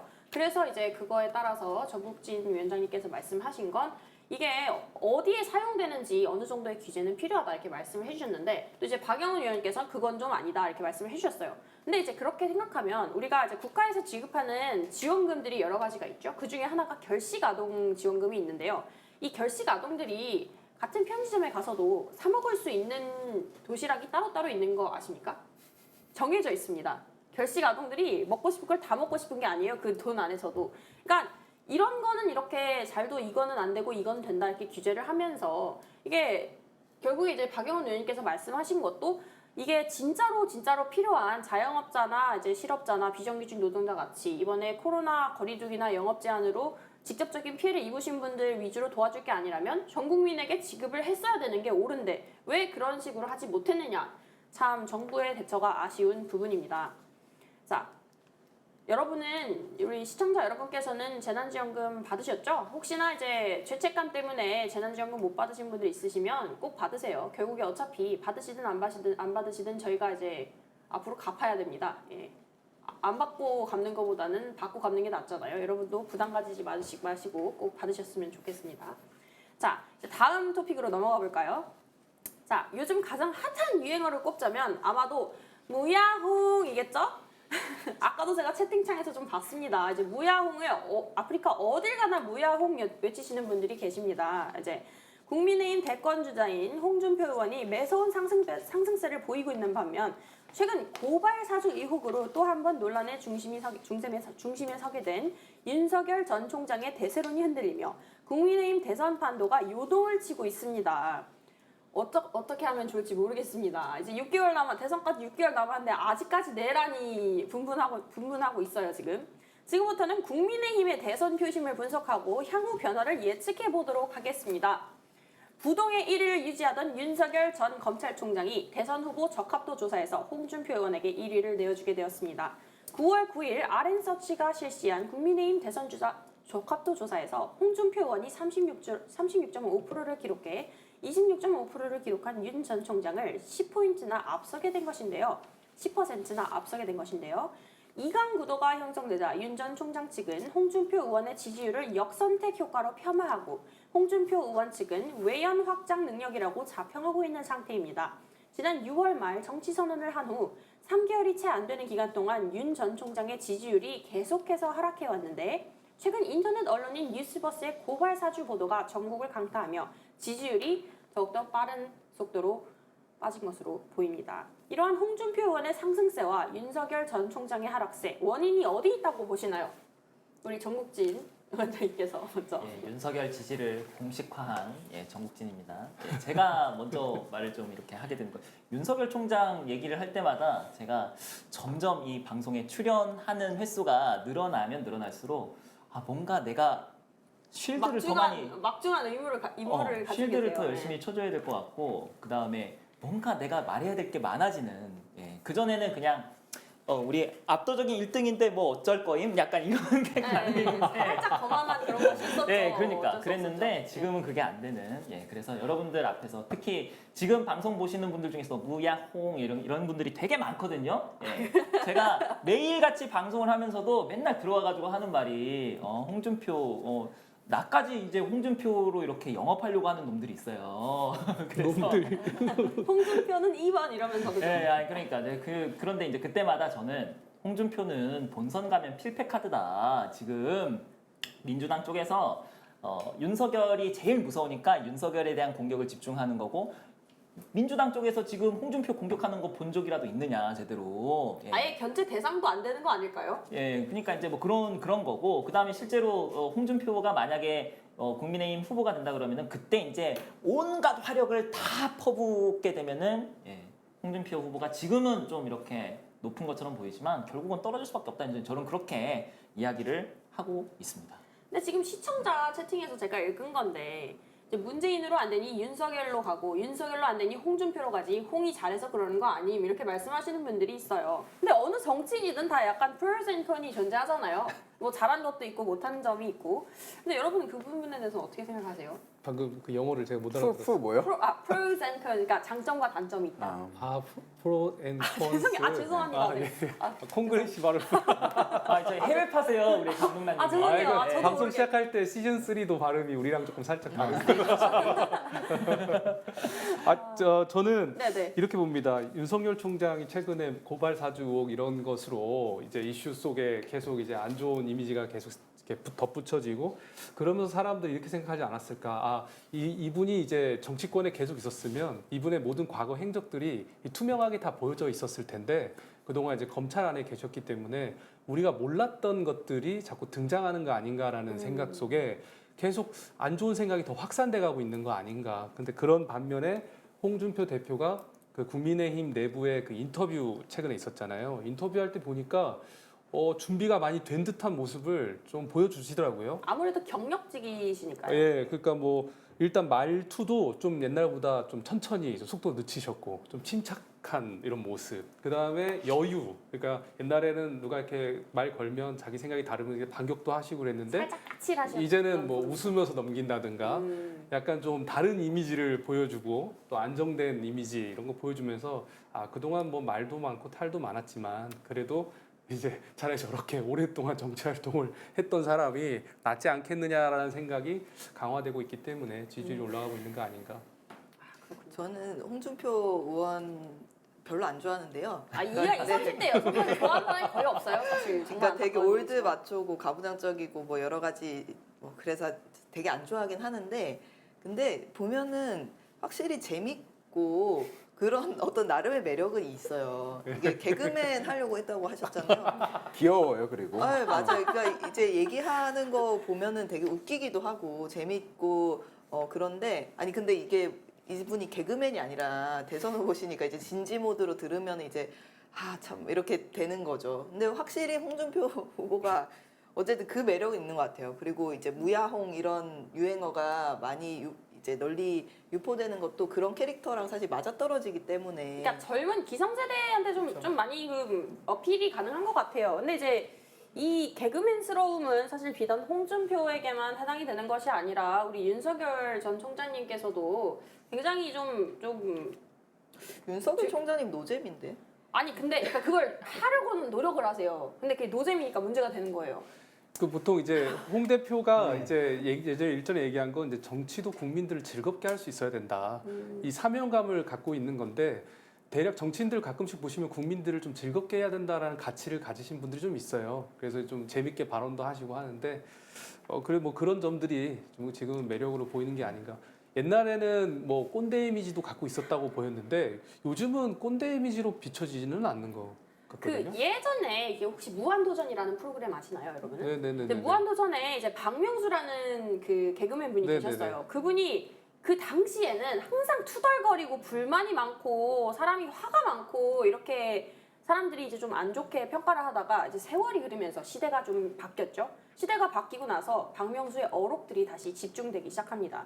하는 말들이 다 그냥 우리 사회의 피곤함, 힘듦, 고단함 그런 걸 대변하는 말들이에요. 그러니까 그 사실상 이제 그 우리 뭐지 누구죠? 죄송해요. 홍준표. 네. 죄송합니다. 홍준표 그 의원 역시 예전에는 막말 이미지 이게 굉장히 강했잖아요. 뭐 하고 싶은 말 다 쏟아낸다, 너무 화가 많다 이런 게 있다가도 이제 시대가 변하면서 자연스럽게 사람들이 이 정도 화는 뭐 그럴 수 있지 이렇게 좀 변한 게 아닌가 싶습니다. 그러니까 이게 약간 특이한 현상인데 네. 홍준표 의원님이 뭐 지금도 약간 꼰대 같은 말씀들을 하시거든요. 나 때는 어땠는데 뭐 이런 말씀 뭐 나이가 하시는데 있으니까 어쩔 수 없어요. 근데 그게 되게 꼰대 같아 이렇게 느껴지기보다 약간 꼰대를 연기하는 개그맨처럼 느껴지는 효과가 좀 있어요. 약간 힙한 어르신처럼 느껴지는데 맞아요. 사실 생기신 것도 루피 닮았잖아요. 그래서 예? 그 잔망 루피요? 네, 네. 약간 루피 닮아가지고 저는 뭐 정국진 이사께서 말씀하셨다시피 홍준표 의원이 만만해서 그런 게 아니고 윤석열에 대한 너무 혐오감이 심해요. 우리 국민 전체에 대해서 그리고 중도층 그리고 민주당층에서 홍준표 의원을 지지하는 분들도 계세요. 왜 지지하냐면 윤석열은 안 된다는 그 기반이 너무 심한 거예요. 근데 그렇습니까? 네, 홍준표 의원을 보면은 이분이 굉장히 합리적인 분이에요. 제가 봤을 때는 본인의 변신도 감안할 수 있는 분이고 예전에 보면은 앵그리버드 분장도 하고 뭐 쉬운 거 아니거든요. 근데 자기를 그렇게 내려놓을 수 있는 분이라고 보고 또 요즘 보면은 파란색 넥타이도 많이 차잖아요. 이미지 개선을 많이 그런 해주시죠. 개선의 여지가 많은 분이기 때문에 좀 중도 확장성 측면에는 그분이 확실한 건 맞다. 저는 사실 예전에 무야용 때 장난 반이었거든요. 장난 반, 뭐 진단 반이었는데 절대 홍준표 의원이 막강하지 않아서 그런 이야기 한 게 아니고 윤석열로는 국민 대통합이 이루어질 수 없겠다라는 생각도 있어요. 왜냐하면 홍준표 의원은 굉장히 합리적인 분이고 정치를 오래 했기 때문에 단순히 뭐 분노나 적대심으로 정치하는 분은 아니거든요. 그래서 뭐 좌파적 생각을 가진 분들 그리고 진보적인 분들도 홍준표는 수용하는 경우가 꽤 많다라는 생각을 좀 합니다. 저는 민주당에서 이 지금 이제 어느 후보가 되는 게 더 민주당이 낫다 뭐 이런 판단을 하고 있을 거잖아요. 근데 과연 예전처럼 홍준표가 되는 게 더 낫다라고 판단을 할까라는 게 좀 안 의문이에요. 하죠. 왜냐하면 이제 우리가 상상을 해보면 이제 대선 본선이 되면 막 토론을 할 거잖아요, TV 토론을. 근데 그때 이제 뭐 민주당 이재명 후보가 되기가 유력하니까 이재명 후보 옆에 누가 있을 때 이재명 후보가 더 빛날 것인가 하면 제 생각에는 윤석열이 윤석열이죠. 있을 때 더 네. 빛날 것 같아요. 근데 홍준표 의원이 있으면 힘들어져요. 홍준표 의원이 다 스포트라이트를 가져갈 것 같아요. 약간 어쨌든 캐릭터가 비슷하시잖아요. 이제 화끈함의 정도가 그렇죠? 이게 또 윤석열 후보가 토론을 계속 피하고 있잖아요. 이분은 기본적으로 다른 분과의 이런 논쟁에서 이길 수 있는 그런 역량을 갖춘 분은 아니에요. 근데 홍준표 의원 같은 경우에는 정말 저는 홍준표 의원의 토론을 보면은 무섭거든요. 이분이 후보가 되면은 정말 이번 대선 1% 싸움인데 양자 대결에다가 심상정이나 뭐 이정미 대표님이 나오시면은 1% 싸움인데 이거를 뭐 지난 박근혜 대통령 탄핵 정국도 아니고 이거를 우리 당이 이길 수 있을까에 대한 사실 확신은 없어요. 근데 윤석열 후보가 되면 사실 저희 입장에서는 땡큐베리 마치죠. 그렇게 바뀌었군요. 여러분 속으시면 안 됩니다. 지금 여러분 자 이 말을 하고 있는 이분은 민주당에서 고위 당직을 갖고 계신 저는 진심이에요. 정말. 민주당에서 고위 당직을 갖고 계신 우리 박영훈 위원장이 이렇게 말씀을 하셨는데 저는 그러니까 얘기를 들으면 들을수록 아 윤석열을 진짜 겁내고 있구나 두려워하고 있구나. 그래서 윤석열 총장이 지난번에 이제 기자들 앞에서 기자회견하면서 그 고발 사주 의혹에 대해서도 딱 얘기했잖아요. 제가 그렇게 두렵습니까? 뭐 이렇게 얘기하는 거 아니에요. 그러니까 민주당이 두려워하니까 그 뭐 어떤 뭐 포화 그러니까 이것저것 이렇게 계속해서 공격을 하는 것도 그래서 윤석열 만약에 윤석열 나오면은 땡큐라고 하면은 그냥 냅두면 되잖아. 그러면 되는 거 아니에요? 저는 바라고 있고 윤석열 후보 기자회견 말씀하셨는데 저는 그거 굉장히 실수라고 봐요. 왜냐하면은 국민들에게 윽박지르는 기자회견 제가 2번 봤거든요. 2번째예요. 첫 번째는 윤희숙 의원이고 2번째는 윤석열 의원인데 저는 본인이 그랬잖아요. 깡패라는 단어를 쓰셨는데 수사권 가지고 뭐 이렇게 하면 그게 깡패지 검사냐라는 말씀을 하셨는데 반대로 깡패가 수사권을 가지면 검사인가? 이런 생각이 들더라고요. 윤석열 후보가 감정을 컨트롤하지 못하는 그런 측면을 보면서 저는 뭐 정국진 이사께서 뭐 의심하는 부분도 있는데 저희 입장에서는 사실 윤석열 후보가 계속 검증의 대상에 오르는 게 굉장히 편해요. 그리고 절대 이재명 후보나 이낙연 후보나 뭐 박용진 후보나 추미애 후보나 나왔을 때 이분들을 뭐 정책적 역량이라든지 뭐 말로써 하는 그런 가치 판단의 토론에서 이길 가능성이 전혀 없는 후보예요. 그러니까 홍 대표가 어쨌든 상승세잖아요. 그 상승세 원인이 뭔가 이렇게 보면 이 윤석열 총장은 이제 본인의 페이스를 지금 조금 잃은 감이 있는 것 같고 홍 대표님은 준비된 대로 지금 가고 있는 것 같아요. 그러니까 뭐 예전에 자신이 갖고 있는 단점 이런 걸 다 바꾸려고 노력하는 것 같기도 하고 그 다음에 2018년도에 막말 이런 이제 프레임에 쓰이실 때 그 같은 당 안에서도 선거 때 우리 지역에 오지 마라 할 정도였는데 시간 지나고 보니까 그때 그 막말이라는 게 김정은 이제 저 위원장과 문재인 대통령이 만나는 게 위장평화다라고 했을 때 그걸 막말이라고 비난을 받았다가 지나고 보니까 맞지 않느냐 막 이런 얘기까지 나오면서 홍준표 대표는 그래도 말은 좀 직설적이지만 그래도 통찰력 있게 딱 찌를 건 찌른다라는 어떤 그런 평가들이 다시 좋게 나오는 것 같고 그러다 보니까 지금 이재명 지사라는 분도 이렇게 말을 질석적으로 하는 스타일이잖아요. 그러니까 적수가 아닌가라는 생각을 사람들이 하면서 시선이 글로 가고 있는 거 아닌가 싶어요. 이게 죄송합니다. 아니 홍 후보가 제가 이걸 얘기하고 싶었어요. 그러니까 홍 후보가 좀 즐겁게 국민들에게 이제 좀 즐겁게 얘기를 한다라고 이렇게 아까 얘기를 하셨잖아요. 근데 정치인은요 말로 국민들을 웃기게 하고 즐겁게 하는 게 아니라 정치를 통해서 웃기게 하고 즐겁게 해야 됩니다. 그게 기본이죠. 이제 말로 웃기게 하는 거는 개그맨들이 하면 돼요. 그래서 화내는 것보단 낫잖아요. 우리 홍 후보께서는 지금이라도 뭐 개그맨 공채 시험이 저기 연령 제한이 어디까지 되나요? 어찌됐건 없을 것 같은데요. 그 옛날의 꿈, MBC 개그맨이 되고 싶어 하셨던 그 꿈을 지금이라도 이렇게 이루시면 어떠할지 이렇게 좀 제안을 드리고 싶고. 근데 이제 홍준표 후보에 대해서 제가 그래도 좀 칭찬을 드리자면 그런 부분이 있는 것 같아요. 정치를 오래 했기 때문에. 레드 준표였는데 이제 지금 블루 준표로 바뀌었죠. 그다음에 무야호라고 하는 그 어떻게 보면은 미임으로 쓰여지고 있는 그런 유행어를 적극적으로 좀 차용하고 이런 것들을 보면서 유연성이 있으시구나. 어떤 정치 구력이 있으니까 그런 것들이 되는구나 이런 생각을 하면서 근데 이제 윤석열 후보는 지금 정치를 시작한 지 몇 개월 안 됐지 않습니까?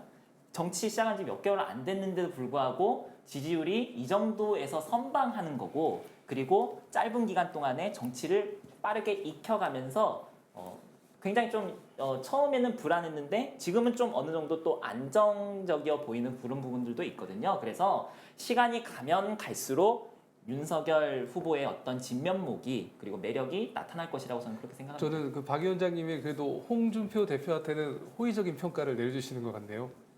왜냐하면요. 예. 저는 윤석열 후보의 개인적인 문제가 너무 많아요. 가족 문제도 많고 처음에 그랬잖아요. 제가 윤석열의 장모와 아내가 문제인 줄 알았더니 후보도 문제다. 그렇게 치면 홍준표 의원께서도 약간 그 범죄는 저지른 적이 문제가 없어요. 있죠? 네, 홍준표는 범죄를 저지른 적이 없고 금전적인 범죄를 저지른 적이 없죠. 근데 윤석열은 본인조차 고발 사주에 얽혀 있어가지고 이따 이야기하죠. 손준성 검사, 윤석열의 비서 역할을 했던 분이에요. 이런 개인적인 문제도 있고 부정수급, 의료급여 부정수급으로 장모님 구속됐다가 지금 풀려났죠. 도주 의뢰가 없다는 이상한 그 명분을 풀려났고 또 아내분은 지금 수사 선상에 3개인가 4개인가 걸려 있어요. 이런 가족들이 금전적인 범죄를 뭐 저질렀다는 의심을 받는 분인데 저는 여야를 떠나서 이분을 좀 인정하는 게 맞을까 싶기도 해요. 왜냐하면 홍준표 의원 같은 경우는 본인의 가치가 있어요. 그리고 유승민 의원도 그렇고 원희룡 의원도 그렇고 하태경 뭐 다른 분들도 저와 성향이 다르지만은 저분들의 가치가 대한민국 국민들을 뭐 더 행복하게 나라를 더 부강하게 하는 그런 가치를 갖고 뭐 우리와는 좀 상반된 이야기를 하고 있지만은 본인만의 가치를 갖고 정치를 하는 분인데 저분은 과연 왜 나왔을까 하는 근본적인 문제부터 개인적 비위 그리고 가족의 비위 이런 문제가 너무 많기 때문에 후보로서 적합하지 않다 국민 전체를 위해서라는 생각을 해요. 절대 윤석열 후보가 더 강하다라는 확신도 못하는 게 지금 지지율 계속 떨어지고 홍준표 의원이 오르다 보면 양자 대결 되면 몰라요. 저는 그런 정무적인 판단을 빼고 윤석열이라는 정치인, 이제 정치인이죠. 이런 분이 대한민국 정치에 나온 것 자체가 저는 좀 우려스러워요. 그럼 반대로 이재명 지사를 둘러싼 논란에 대해서는 어떻게 굉장히 평가하십니까? 마음이 아픕니다. 지금 시청자분들께서 이제 그 윤석열 그 뭐라고 하죠? 전 총장? 예. 전 총장이 계속 공격을 받으니까 이제 좀 지지하시는 분들께서 야 그렇게 치면은 이재명도 똑같이 뭐 검사 사칭에 뭐에 뭐 한 게 많은데 그건 안 까냐 하는데 마음이 아프다고 말씀해 주셔서 아니 감사합니다. 결이 다른 게 이재명이 어디서 돈 받은 게 밝혀졌나요? 수사받는 거 아무것도 없어요. 아니 뭐 막말 논란부터 많죠. 뭐 말을 뭐 험하게 하시는 거는 국민 여러분 잘 아시나요? 근데 윤석열 가족과 달리 돈 받은 적 없죠. 돈 수백억을 가지고 비리를 저지른 적이 없어요. 그리고 과연 없을까요? 아니 수사 받는 게 없잖아요. 뭐 화천대유 화천대유 이것도 뭐 트위터에서 이렇게 떠드는 게 화천대유 이야기하면 잘못하면 수사 받아요. 성남 FC 지금 뭐 관계 없다고 발표됐죠. 뭐 이재명 지사 음주운전한 건 뭐 잘못했다고 봐요. 사과하셨죠. 막말 같은 경우에는 본인이 또 사과를 하고, 근데 윤석열은 권력을 가지고 청부 수사를 했다는 의혹을 받고 있고, 가족들은 수백억 원의 부당이득을 취했죠. 이재명이 과연 수백억 원의 부당이득을 취해서 수사받는 게 있나요? 이게 결이 다른 거예요. 이게 단순히 윤석열과 이재명을 비교할 게 아닌 문제인 거죠. 아니 아까 윤석열 막말 지적하셨는데 이재명 지사 막말 유명하고 그 다음에 검사 사칭한 거 범죄로 입증되지 않았어요?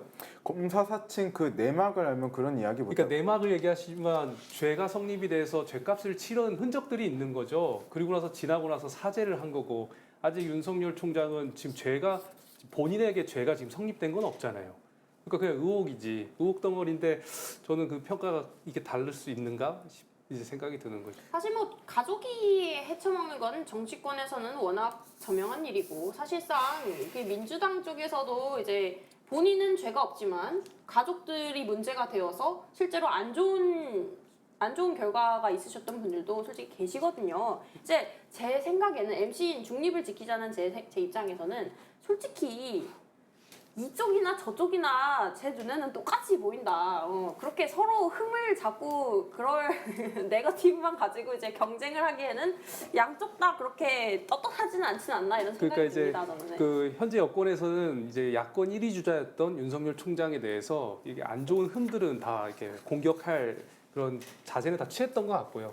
반면에 이제 여권의 1위 주자인 이재명 지사에 대해서는 더 이상 뭐 이미 밝혀진 게 너무 많은데 이게 뭐 더 이상 까도 어떻게 할 수가 없는 이미 그 반열을 다 지나오셨기 때문에 좀 현재 그런 현상 아닌가. 약간 그 관련 질문하면 됐어 안 해 이렇게 돼버리니까 뭐 할 수도 없잖아요. 근데 이제 사실 지금 시청자 의견에 아까부터 나왔는데 제가 타이밍을 놓쳤어요. 이제 국민의힘 안에서 이제 그냥 홍준표라고 할게요. 홍준표와 윤석열의 이제 지지율, 이제 연령대별로 좀 다르잖아요. 이게 윤석열 총장 측에서 사실상 이제 여성가족부를 안고 가기로 한 시점부터 사실상 2030 남성들의 의견이 다 홍준표로 돌았었습니다. 그런데 또 한편으로 이제 또 윤석열 총장 측에서 2030 여성들은 끌어오지를 못했어요. 왜 그랬을까요? 제가 얘기하면 될까요? 네. 그 이제 오늘 그 홍준표 후보가 그 토론회에 나와가지고 그 결국은 이제 이 20대, 20, 30대 남성들이 이제 문제 삼는 그 남녀 갈등, 페미 이거에 대해서 이제 질문을 받았어요. 그랬더니 이제 홍준표 후보도 뭐 여성가족부를 폐지하겠다라고 그 전에는 밝혔지만 이번에는 결국은 이제 흡수시키겠다. 뭐 이제 남녀를 이렇게 가를 것이 아니라 같이 이제 뭐 국민 통합을 해야 된다 이제 이런 취지로 얘기를 하셨단 말이에요. 그렇죠. 예. 여자표 무시할 수 없죠, 사실. 예, 예. 그러니까 결국은 그 여성가족부를 폐지한다라는 것이 저는 과연 실행될 수 있을까 그 근본적인 의문이 드는 거예요. 제가 지난번 방송에서도 얘기를 했지만 유승민 후보도 여성가족부를 폐지하는 대신 다른 대체하는 다른 기구를 만들겠다 이런 식으로 표현을 하셨고 그리고 홍준표 후보도요. 뭐 폐지한다 그래놓고서 나중에 뭐 적당한 다른 걸로 이렇게 바꿔가지고 내놓을 가능성이 저는 충분히 있다고 봅니다. 왜냐하면 그게 없어지게 되면은요 전 세계적으로 우리가 이제 뭐 여성 인권이라든가 이런 것들에 있어서 굉장히 좀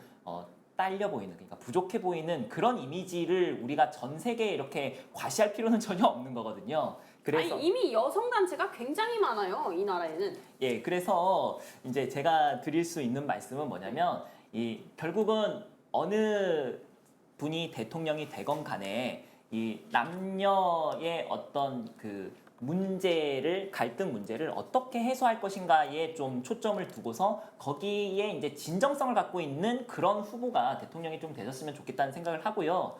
그래서 저는 윤석열 후보가 좀 섣부르게 여성가족부 폐지하겠다 이런 식으로 쉬운 해결책이거든요. 어떻게 보면 쉬운 해결책이고 불만을 누그러뜨리고 표를 얻을 수 있는 쉬운 방법인데 그렇게 하지 않고 포퓰리즘적인 그런 면모를 보이지 않고 책임 있는 정치인의 모습을 보이려고 하는 그런 성숙한 모습에 저는 사실은 표를 줄 수 있겠다라고 생각을 하는 거고요. 한 가지만 더 이어서 이 얘기를 드리자면 지금 윤석열 후보가 좀 지지율이 정체 내지는 좀 하락하는 이유는 윤이 대통령이 됐을 때 어떤 나라를 만들어갈 것인지에 대해서 아직 확신이 서지 않았기 때문에 그런 것도 있는 것 같습니다. 이재명이든 홍준표든 대충 어느 나라 어떤 식의 나라를 만들어질 거다라는 그런 그림이 대충은 좀 국민들 사이에서도 보이거든요. 그러니까 이제 더 확실한 것에 좀 투표를 하시려고 하는 것 같은데 우리 윤석열 후보 같은 경우도 차츰 계속해서 앞으로 공약 같은 거 말을 할 거고 어떤 나라를 만들어갈 것인지에 대한 어떤 비전 같은 것을 계속 보일 것이기 때문에 지지율은 점점 더 올라갈 수밖에 없겠다라는 그런 생각을 갖게 됩니다. 이제 6개월 남짓 남았는데 빨리 좀 결정하셨으면 좋겠는 바람입니다. 우리 이제 그 평등의 대표격인 우리 정의당 강민진 그 대표님께서는 솔직히 이 여성가족부 문제가 그 많은 논란이 있었던 건 사실이잖아요. 물론 여성가족부가 그 여성과 아이들을 위한 복지 분야에서도 많이 힘을 쓰고 있지만 사실 좀 헛짓거리하는 부분들이 있어요. 예를 들면 뭐 성범죄자라던가 이런 얼마 전에 있었던 일이죠. 이게 보도가 이슈화는 그렇게 크게 되지 않았는데 이제 성범죄자들의 주소라던가 현 주소라던가 위치를 관리하는 부서가 사실 여성가족부예요. 근데 이 사람이 이제 그 위치를 이사를 하고 여러 해가 지났는데도 그거를 이제 파악을 못 하고 있다가 성범죄가 실제로 일어났는데 그것에 대해서 여성가족부에 추궁을 하자 이거는 저희 부처에서 될 일이 아닙니다. 법무부에 문의하세요. 이런 일이 발생을 했어요. 그래서 사실상 여성가족부는 도대체 하는 일이 뭐냐? 지들 임무라고 주어진 것도 제대로 안 하면서 왜 뭘 더 이게 맡겨달라고 하는 거냐? 이런 얘기들이 나왔어요. 혹시 여성가족부의 존폐 문제에 대해서는 어떻게 생각을 하십니까? 이거 우리 시즌 3 1화 때 한참 엄청 길게 토론했던 것 같은데 네. 그러니까 저는 지금 여성가족부가 하고 있는 어떤 그 결과물들 중에서 비판할 만한 게 굉장히 많다고 생각합니다. 그리고 이전 정부의 여성가족부들도 그렇고요.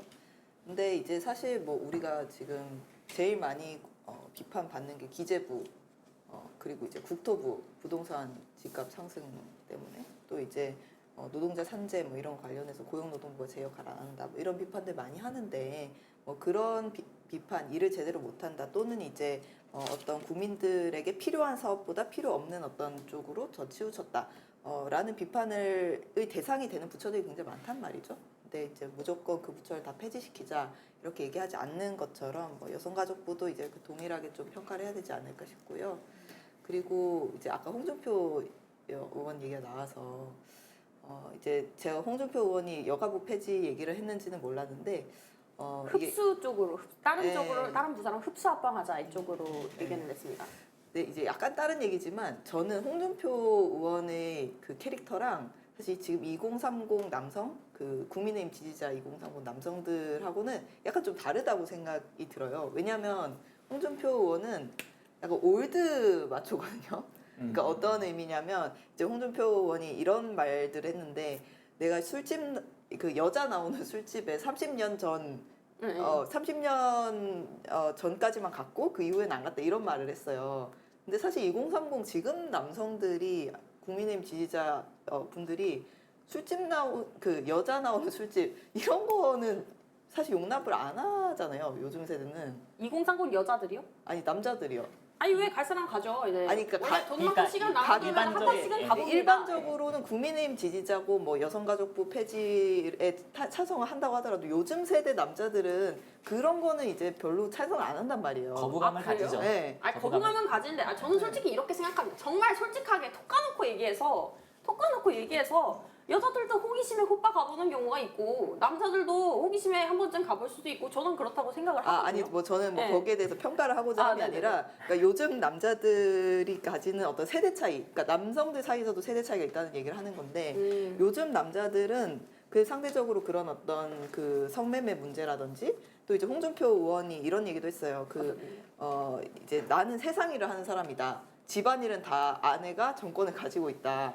뭐 이런 얘기도 했고 예전에는 설거지는 여자가 하는 일이고 하늘이 정해준 거다 뭐 이런 말들도 했어요. 근데 사실 요즘 2030 남자들이 이런 거에 동의하지 하는 분은 저는 별로 없다고 생각해요. 예, 이거는 제가 여기에 살짝 좀 얹자면 네네. 지금 현재의 대한민국 2030 남성들이요. 한반도에 살았던 모든 남성들 중에서 가장 성평등한 인식을 갖고 있는 가장 깨어있는 세대입니다. 그건 인정이 돼야 될 것 같아요. 이게 말씀해 주세요. 동의했다. 동의한다고 말씀하신 거예요? 그럼 아니 뭐 그런데 자꾸 우리는 안 그랬는데 막 우리한테 막 공격하고 이러니까 그래서 더 백래시가 더 강하게 오는 것이 아닌가 이런 말. 제가 말씀드리고 싶었던 거는 뭐냐면 국민의힘 지지자 남성들도 예를 들면 5060 남성들의 생각이랑 2030 남성들의 생각이 굉장히 다를 거고 홍준표 캐릭터의 2030 남성들이 진짜 막 그런 생각들 다 동의를 할 것 같지는 않다. 근데 사실 윤석열도 아버지 세대예요. 사실 보면은 그쵸. 이 윤석열도 홍준표랑 크게 다르지 않다는 말이죠. 예.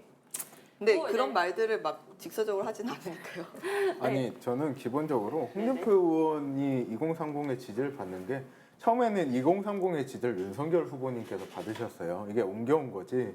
저는 이 현상이 이준석 대표와의 갈등이 사실 첫 번째고 두 번째는 윤석열 후보의 각종 의혹들이라고 봐요. 저는 근데 좀 예상을 하는 거 별로 안 좋아하는데 윤석열 후보를 보면서 이준석 대표와 굳이 갈등을 만들 이유가 있을까 싶어요. 왜냐하면 국민의힘 당원들이 굉장히 많이 늘어났잖아요. 여기서 2030이 40% 정도 된대요. 제가 볼 때는. 근데 많이 이분들은 늘었네요.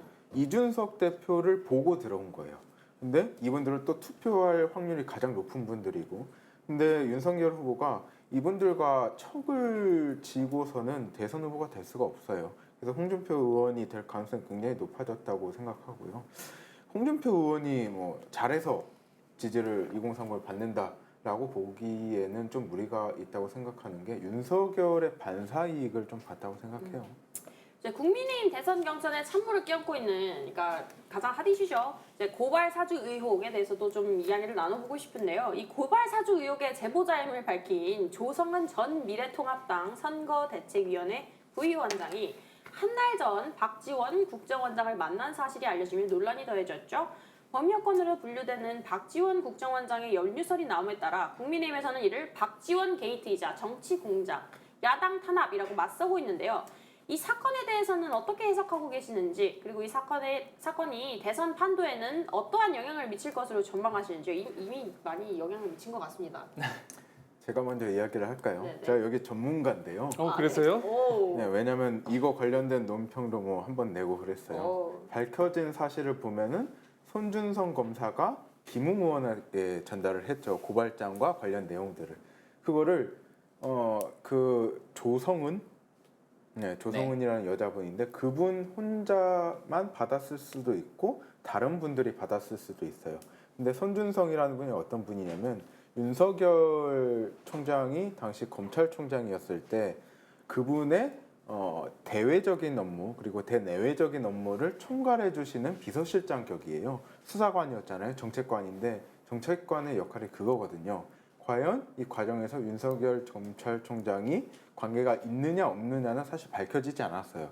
이거는 우리 공수처나 다른 수사기관에서 밝혀져야 되는 문제고 저는 여기 핵심은 이거라고 봐요. 지금 박지원 국정원장을 만났냐 안 만났냐로 뭐 물타기가 되고 있는데 메시지를 공격하지 못하면 메신저를 공격하는 게 전형적인 방법이거든요. 우리 보면은 영화 내부자들 보셨어요? 내부자들 보면은 안상구라고 나와요. 그 이병헌이 이렇게 연기한 배우인데 안상구가 미래자동차 3천억 비자금을 기자회견을 통해서 밝혔는데 언론들에서 이런 이야기해요. 안상구가 뭐 문제가 있다, 조폭을 사주해서 어떤 일을 했다. 그래서 메신저의 신뢰를 하락시키는 거죠. 미래자동차의 비자금이 있었던 것도 사실인데 안상구 자체를 끌어내려가지고 마치 그 미래자동차 3천억 비자금 사건이 없었던 일처럼 만드는 거거든요. 저도 이거 똑같은 거 봐요. 언론 보도 보면요. 조선일보에서 이런 보도를 했어요.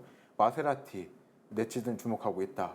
이 마세라티가 무슨 의미인가요? 지금 고발장이 전달된 것은 팩트인데 검찰이 선거에 개입하고 정치에 개입했던 그 시도가 있었다라는 건 팩트인데 메신저를 공격하고 있단 말이에요. 이거는 검찰과 언론에서 굉장히 잘못하고 있는 거고 윤석열 검찰총장과 연루되어 있는지는 사실 몰라요. 그렇기 때문에 이게 사실 수사를 통해서 밝혀져야 되는 거고 또 민주당과는 아무런 관련이 없거든요.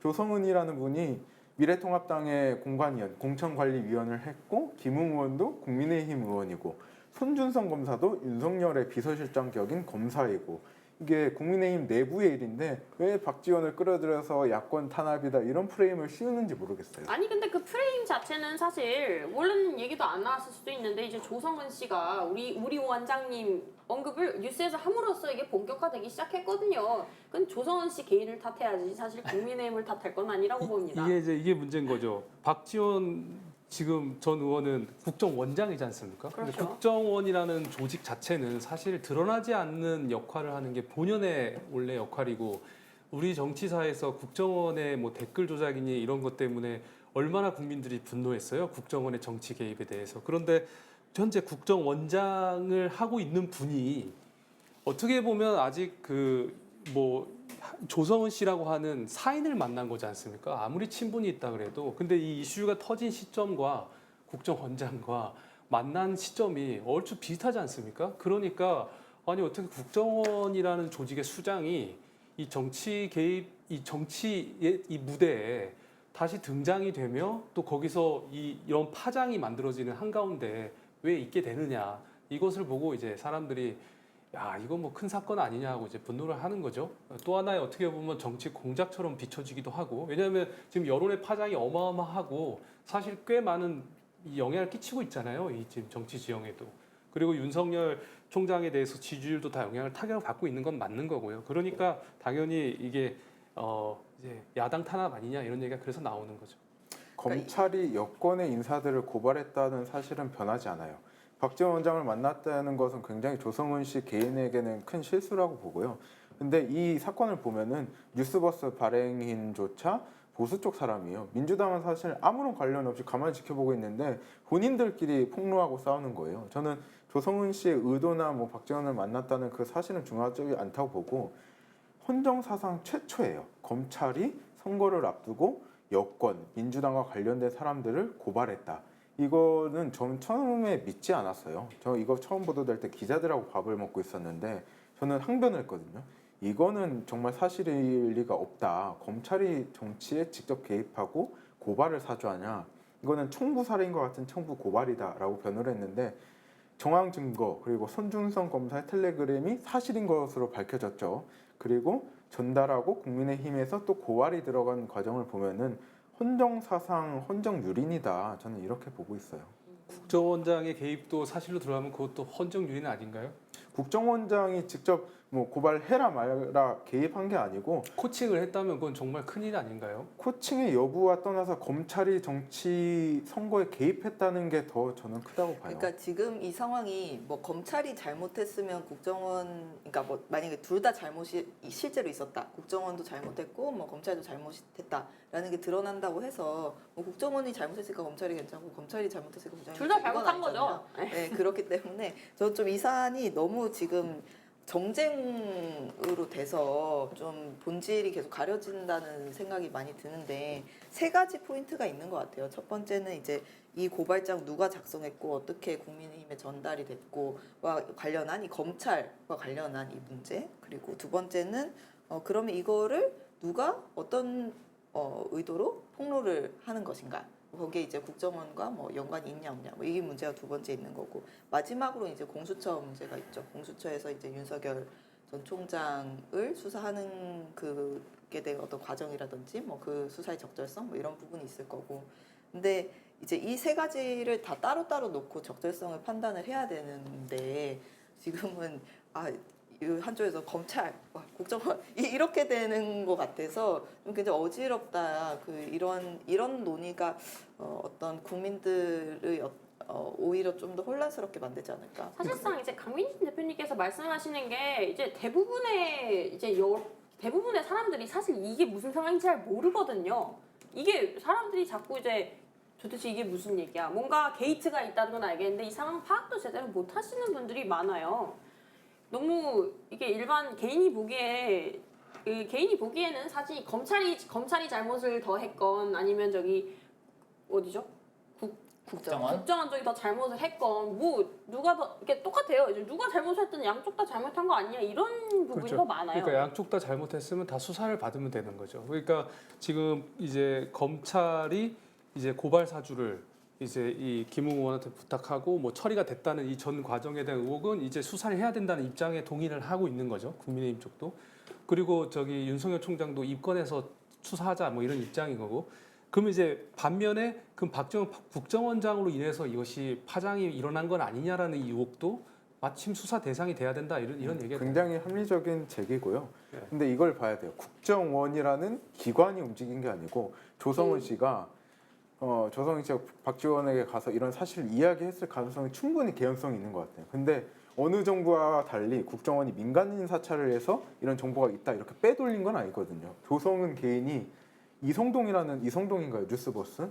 그분 이진동이라는 분을 만나서 이야기하다가 그 자료를 넘겼고 그 과정에서 박지원 국정원장에게 조언을 받은 거는 사실인지 아닌지 모르겠는데 아니 뭐 조언 뭐 상의를 우리 원장님이랑 네네. 상의를 했다 얘기를 했으니까 뭐 한 거죠. 조언을 뭐 받은 한 거죠. 거면 국정원장 박지원이 수사를 받아야 할 일이지 전 뭐 어느 정부와 달리 국정원이 민간인 사찰을 해서 정보를 중간에 빼돌려서 뭐 해킹해서 까발린 게 아니잖아요. 일단 박지원 의원은 국정원장이니까 국정원의 수장이기도 하고 또 그분 자체가 일반 그냥 공직자하고 다르잖아요. 우리 한국 정치사회에서 꽤 큰 굵직한 역할을 하신 분이기 때문에 그런 분이 지금 그 안에 연루돼 있다는 것 자체가 간단한 사안이 아니다 이렇게 보는 거죠. 법적 책임은 저는 봐야 된다고 해요. 근데 단순히 조언을 하고 나눈 게 법적 책임의 선상에 오를 일이냐는 또 나중 문제인데 저는 박지원 원장이 정말 조언을 하고 가담했다면은 본인도 수사를 받으면 돼요. 아니, 지금은 박지원 원장의 어떤 역할인지는 아무도 모르는 상태죠. 그냥 의혹이고, 그리고 윤석열 전 총장이 또 거기서 어떤 역할이 있었는지도 의혹 상태인 거죠. 그래서 저는 사실은 이 사안은 좀 더 수사 결과가 나타나기 전에는 나는 말을 하지 않겠다라고 저는 여기 칼 들고 오신 분 계신데 오늘. 제가 네. 한마디만 될까요? 이거 업데이트를 하자면 이제 박지원 원장님께서 이제 그 본인 의사를 또 표명하셨어요. 내가 윤석열이랑 잘 아는 사이인데 이거 나도 입 열면 피곤해진다 이런 식으로 발언을 하셨어요. 근데 도대체 이게 무슨 그 내가 박지원 무섭냐? 원장께서는 내가 무섭냐? 박지원 원장께서는 내가 입 열면 피곤해진다 이렇게 말씀하실 게 아니라 네. 윤석열 총장이 그랬던 것처럼 입건하라 하십시오 라고 말을 해야 돼요. 그렇죠. 입건해서 조사해라. 나 조사 받겠다. 국정원장으로서 이게 잘한 것인지 잘못한 것인지 내가 무슨 잘못을 저질렀는지 얼마든지 수사해라 이렇게 얘기를 하면 되는 거예요. 윤석열 총장이 그랬던 것처럼. 윤석열 총장은요 거리낄 게 없어요 지금 현재. 그냥 입건하라고. 그래서 입건하라고. 그냥 왜? 사실 뭐 다 그냥 합법 그냥 다 조사 받고 그 결과가 깔끔하게 나왔으면 좋겠으면 맞습니다. 지금까지 우리가 알고 있는 사실, 드러난 사실만 놓고서 얘기를 할게요. 윤석열 총장이 뭐 이번 일과 관련해 가지고 본인이 어떤 지시를 했다거나 사전에 인지하고 있었다거나 그런 증거는 하나도 없습니다. 맞아요. 조성은이든 박지원이든 그 어느 누구도 그거를 제시하지 못하고 있거든요. 그러면은 이거 가지고 이렇게 귀찮고 시끄럽고 피곤하게 굴 이유가 저는 윤석열 총장에 대해서는 없다고 생각하고, 대신에 박지원 원장과 관련해서는 좀 피곤한 일이 많죠. 예, 우리가 박지원 원장 관련해 가지고는 좀 얘기를 할 만한 게, 사실은 이분들이 그냥 박지원, 조성은 이 두 분이요 관계가 굉장히 오래됐습니다. 언제부터냐면 2016년, 17년 이제 이때부터 시작이 되거든요. 그때 박지원 원장은 국민의당 비대위원장이었고요. 아, 정국진 위원장님이랑 이제 아니요. 그때는 이제 저는 민주당에 있었기 때문에 네. 어찌됐건. 그리고 그때 비대위원이었던 분이 이제 조성은 이렇게 됐었던 거고, 그때부터 관계를 이렇게 쭉 이어오는 동안에 국민의당 함께 하셨던 분들로부터 이렇게 이야기를 살짝 들어보니까 그때도 이미 뭔가 자기들끼리 이렇게 얘기한 걸 그냥 조성은이 그 자리에 같이 있었는데 나중에 알고 봤더니 박지원이 알고 있더라. 그리고 박지원에게서 들은 이야기를 조성은이 이렇게 막 쌀라쌀라 이렇게 썰을 풀더라. 그런 얘기는 아바타였네요. 예.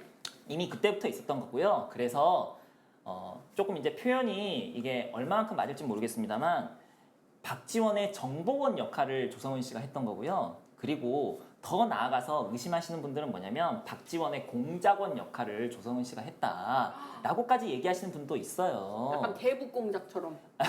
그러니까 이제 아무튼 그 정치권 안에서 그런 역할을, 그러니까 이 조성은 씨가 어찌됐건 가까이 관계를 맺으면서 했던 것은 사실로 보여지고, 그렇다고 한다면 그 이후에도 이렇게 쭉 봤을 때, 그리고 최근까지도 박지원 원장하고 만나는 거를 어떻게 보면 공공연하게 좀 자랑하기도 하고, 그리고 오늘 하태경 의원이 이제 제기한 의혹이기도 한데, 국정원 내부 대외비에 해당하는 사실을, 즉 국정원 회의에서나 이제 들을 수 있는 그런 얘기를 조성은 씨가 자기 페이스북에다가 이렇게 적었다는 거 아니에요? 그러니까 그냥 이런 것들을 놓고 봤을 때, 현재까지 드러나는 것만 놓고 봤을 때는 이거는 박지원 게이트죠. 박지원 국정원장이 국내 정치에 어떤 식으로 개입했는지를 확인하는 것이 공수처가 해야 될 가장 최우선적인 일이라고 생각합니다. 그러니까 이게 의혹을 부추겼던 게, 조성은 씨가 SBS 출연했잖아요. 출연했을 때 이런 말을 했단 말이죠.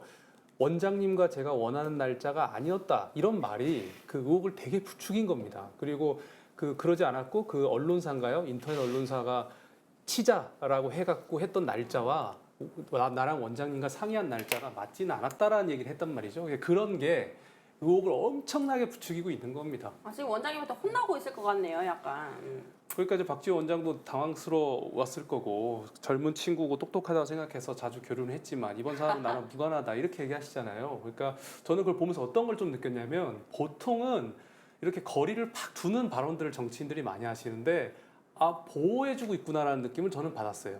그러니까 조성은 씨를 많이 예뻐하시는구나. 지금 이런 일이 터졌어도 이분을 딱 내치는 발언을 아직 끝까지는 안 하시더라고요. 그래서 저는 보호하고 있다는 느낌을 좀 받았고, 일단 이번 사건은 무관하다고 거리는 두고 계시지만은 어쨌든 제 개인적인 느낌은 그랬는데, 하여튼 이 의혹이 그 방송에서의 발언 때문에 더 불거지고 있는 거고, 그러니 더더욱이 사람들이 의심을 안 할 수가 없는 거죠. 선거 공작에 개입을 하지 않았냐, 이 사실에 대해서. 이제 무야홍을 외치는 홍준표 현상에 대해 더불어민주당은 공개적으로는 홍준표가 나오면 땡큐라는 홍나땡을 외치고 있다고 하는데요. 그런가요? 아니, 아까 말씀드렸잖아요. 그런 윤나땡이군요. 정치를 그렇게 정무적으로 홍라땡은 내가 하면 들어본 적이 없는데 홍라땡은 엄청 많이 들어봤어요. 아니, 검색해봐. 그렇게 기사검색. 진정성 없이 정치하면 안 돼요, 사람이. 그렇죠, 예. 사실상 홍준표 의원의 상승세가 민주당 정권 재창출에 유리한지는 사실 내부적으로 전망이 엇갈리고 있는 상황입니다. 이제 지난 대선 전략을 총괄했던 더불어민주당의 한 중진 의원은 결국 홍준표가 최종 후보가 될 것으로 본다. 홍 의원이 후보가 되면 민주당이 이길 자신이 있다고 그러셨다네요. 있다고 말한 반면 다른 핵심 관계자는 윤 전 총장은 우리가 쉽게 잡을 수 있지만 홍 의원은 쉽지 않다는 위기감이 있다고 말했다고 하네요. 그 핵심 관계자가 이분 아니에요 지금? 박영훈 위원장 아니에요? 그리고 이재명 캠프 관계자도 우리로서는 경선이 끝날 때까지 윤 전 총장이 버텨주는 게 유리하다라는 발언을 했고요. 홍준표 의원에 대해 여권이 이러한 분석들을 내놓는 이유가 뭐라고 생각하시나요? 이제 홍준표 의원과 윤석열 전 검찰총장 이 두 후보만을 비교하자면 누가 최종 후보가 되는 것이 야권의 대선 승리에선 유리할 거라고 보시나요? 자, 이번엔 정현호 대표님부터 그래요? 한번 들어볼게요. 국민의힘이니까. 아니요, 이게 다른 이렇게 밖에서 객관적으로 보시는 분은 어떻게 보시는지가 더 궁금한데. 아, 그래요? 예. 저요? 아니, 가장 객관적인 건 이쪽이죠. 네, 객관적으로 어떻게 좀 보시는 가장 객관적인 걸 보려면 이제 정윤 감독관님 아니에요, 전에는 감독관님? 좀 예전에는 홍나땡이 있었던 것 같거든요. 네. 홍나땡이라는 인식이. 근데 요즘은 좀 바뀐 것 같아요. 근데 뭐 그렇다고 해서 뭐 윤석열이 나오는 게 무조건 더 좋다 이런 분위기인 것 같지는 않고 약간 반반 정도의 분위기가 민주당에서 있는 것 같은데, 근데 저는 그러니까 제 감으로는 아까도 말씀드렸지만 홍준표 의원이 만만한 상태가 아닐 거다.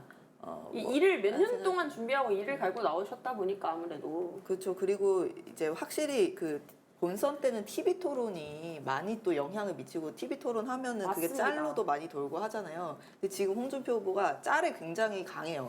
지금 아 맞아요. 아니 그런데 지금 정말 안타까운 부분이 윤석열 후보는 이걸 안 해요. 소통을 안 한단 말이죠. 대중과의 소통을 지금 철저히 차단하고 있는 상황이라. 그 이번 주 일요일 네. 직사부일체 SBS에 나옵니다. 아 저는 근데 그게 사실 네. 독인 것 마이너스 같습니다. 같아요. 저는 왜냐하면 아직 공개 안 됐어. 공개 안 됐는데 네. 티저를 봤잖아요. 제가 티저를 본 그 2030 여성으로서 제가 어떤 느낌이셨습니까?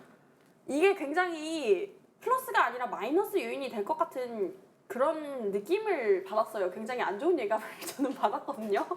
왜냐하면 이제 대중이 윤석열 전 총장한테 이제 기대하고 있던 이미지 자체가 사실 수더분하고 이제 편하게 접근할 수 있는 동네 아저씨, 뭔가 약간 동네 경찰 아저씨 이런 느낌이 아니라 스마트하고 냉정하고 철저하게 이렇게 나라의 이제 나쁜 적들을 쳐다봐고 뭐 그런 이미지였단 말이에요, 솔직히. 근데 이제 그걸 많이 깎아드신 상태예요. 그런데 과연 집사부 일체에 가서 그거를 쇄신하실 수 있을 것이냐?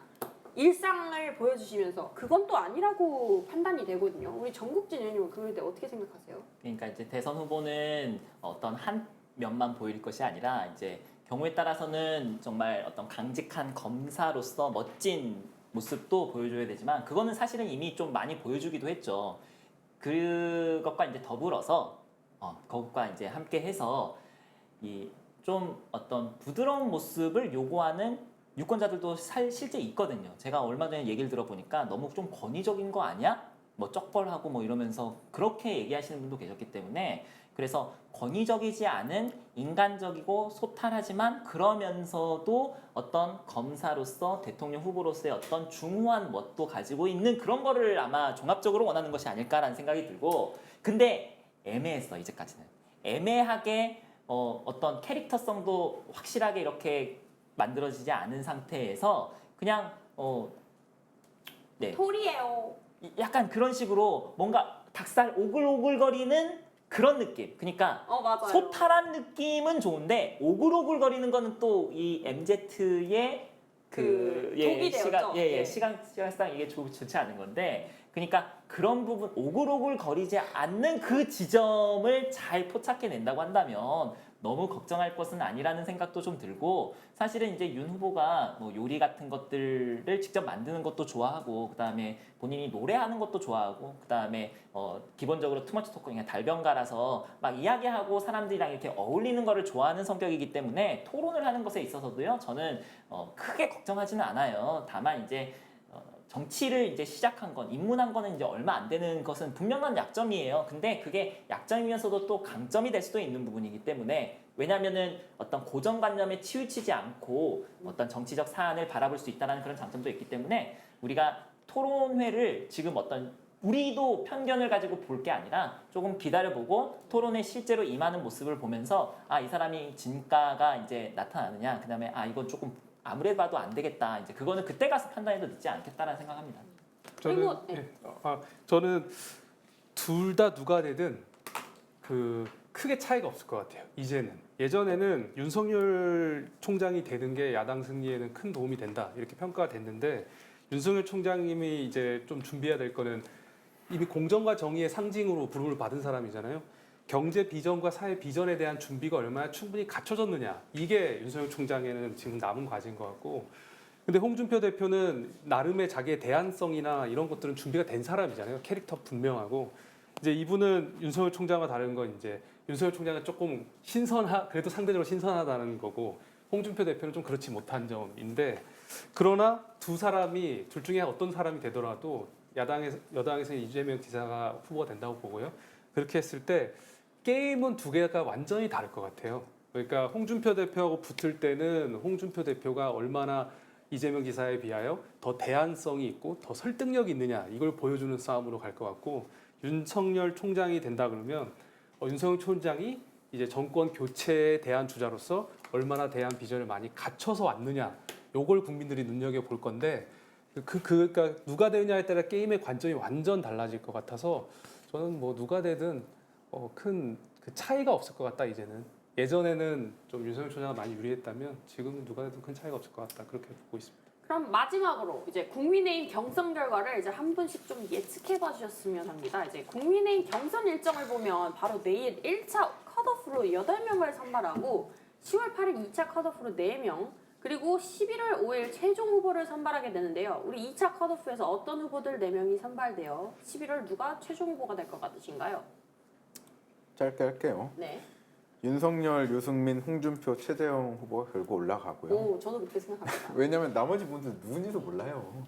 인지도가 아무래도 왜냐면 중요하게 기본적으로 이렇게 선거인단이 많으면 인지도 순서로 가기 때문에 그리고 최종 후보는 저는 홍준표 의원이 좀 되지 않을까. 아까 말씀드렸잖아요. 이준석 대표 때문에 입당한 당원들 수십만 명. 이분들이 윤석열 후보를 뽑을까에 대한 의문이 있기 때문에 또 이 역선택 방지 조항 빠지고 그랬잖아요. 사실 역선택 방지 조항 평생 넣은 적이 없다가 이준석 대표 때 한 번 넣었거든요. 근데도 아무런 효과도 발휘하지 못했다는 걸 증명을 보면은 이게 의미가 없다는 거예요. 국민 전체 여론 그대로 간다고 보고 그래서 보면 홍준표 의원님 좀 후보가 되지 않을까 이번에 기대하고 있습니다. 기대를 봐요. 이렇게 한다 그러잖아요. 민주당에서 그렇게 얘기한다니까. 여러분 정신 차려요. 예. 기대합니다. 그러면 강민진 의원님은 국민의힘을 지지하지 않는 분의 의견을 먼저 또 들어봅시다. 그 4명은 저 의견이 같고요. 네네. 정욱진님한테 좀 죄송한데 저도 홍준표. 무양홍? 홍준표 의원이 될 가능성이 한 55%? 55대 45라고 생각합니다. 그게 굉장히 큰 거예요. 55와 45. 그리고 그러면 이제 정현우 국민의힘 당사자. 최종 후보는 만약에 윤석열 지사하고 홍준표 대표 지지율 격차 10% 이상 벌어지는 게 유지된다. 그러면 홍 대표가 될 거라고 봅니다. 뭐야 홍. 어떻게 정국진 위원장님은? 제가 소수파가 된 게 되게 오랜만인데 그럼에도 불구하고 여전히 이제 다자구도에서는 야권 1위는 윤석열 후보고 그다음에 지지 강도도 가장 높다라는 말씀을 좀 드리면서 저는 결국은 1위로 1차, 2차, 3차까지 그러니까 최종까지 통과하실 거라고 윤석열 후보가 그렇게 보고 있고요. 왜냐하면 홍준표 후보가 이제 계속 부상하는 동안에 이분의 어떤 리스크라든가 이런 부분들이 충분히 검증되는 또 그런 과정들은 아직 못 겪었던 것 같아요. 왜냐하면 검증 작업이 윤석열 후보에게 지나치게 좀 집중이 됐기 때문에 그래서 홍 후보도 뭐 당장 이 돼지 발정제 얘기 2017년 대선 때 이미 그거 하나로 확 꺾였단 말이에요. 그거 하나로 2030 여성들의 민심이 확 돌아섰었죠. 예, 그리고 이제 그거 말고도 홍준표 후보 아까 이제 뭐 없다라고 얘기하셨는데 개인이 가지고 있는 여러 가지 비위 의혹들이 분명히 있어요. 지금 아직 언론에 본격적으로 다뤄지지 않고 드러나지 않았을 뿐이거든요. 그래서 그런 것들을 감안했을 때 홍준표 후보도 결국은 그런 과정들 속에서 지지율이 일정 부분 좀 조정되는 그런 과정들을 겪을 수밖에 없겠다라는 생각을 갖게 되고 그래서 그리고 윤석열 후보는 점점 더 이제 올라갈 일만 남았다.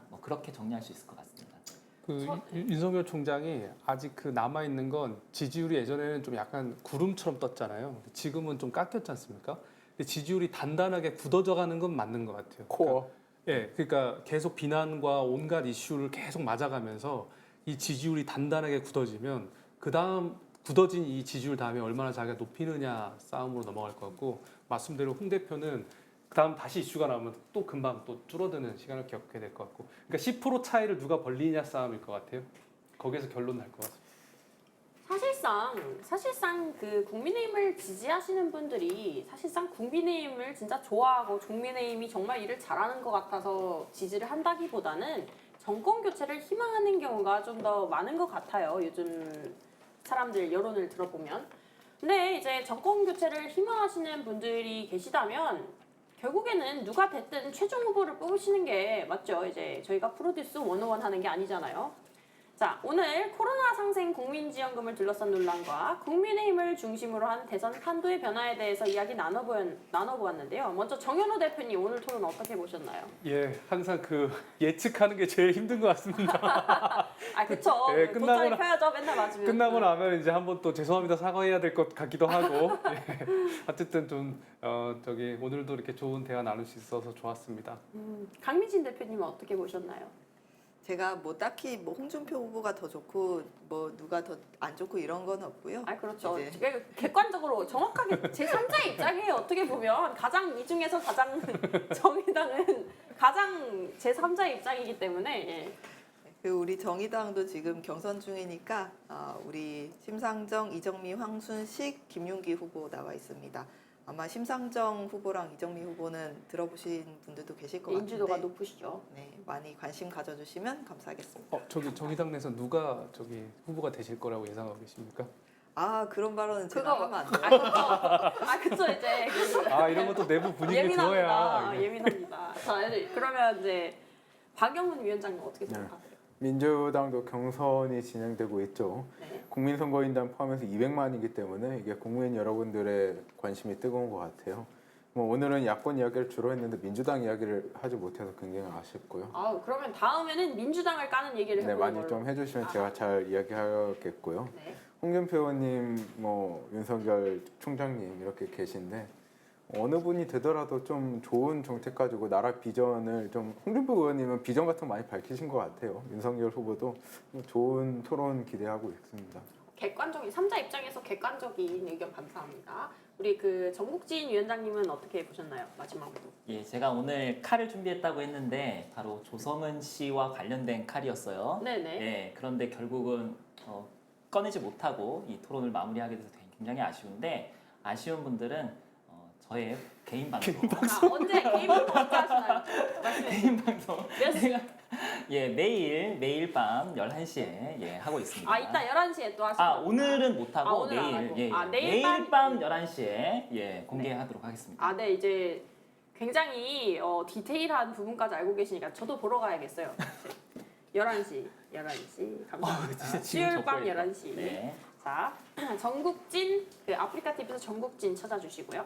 자, 오늘 민심쇼 시즌 3 7회차 방송은 여기서 마치도록 하겠습니다. 다음 주에는 더 재미있는 주제와 토론으로 여러분들을 찾아뵐 것을 약속드리며 마지막까지 함께 참여해주신 우리 유저 여러분께 감사드립니다. 매너 채팅해주셔서 너무 감사드려요. 그럼 다음에 뵙겠습니다. 감사합니다. I hear words that you're not speaking. I can feel you breaking through. I breathe only the air I steal from you.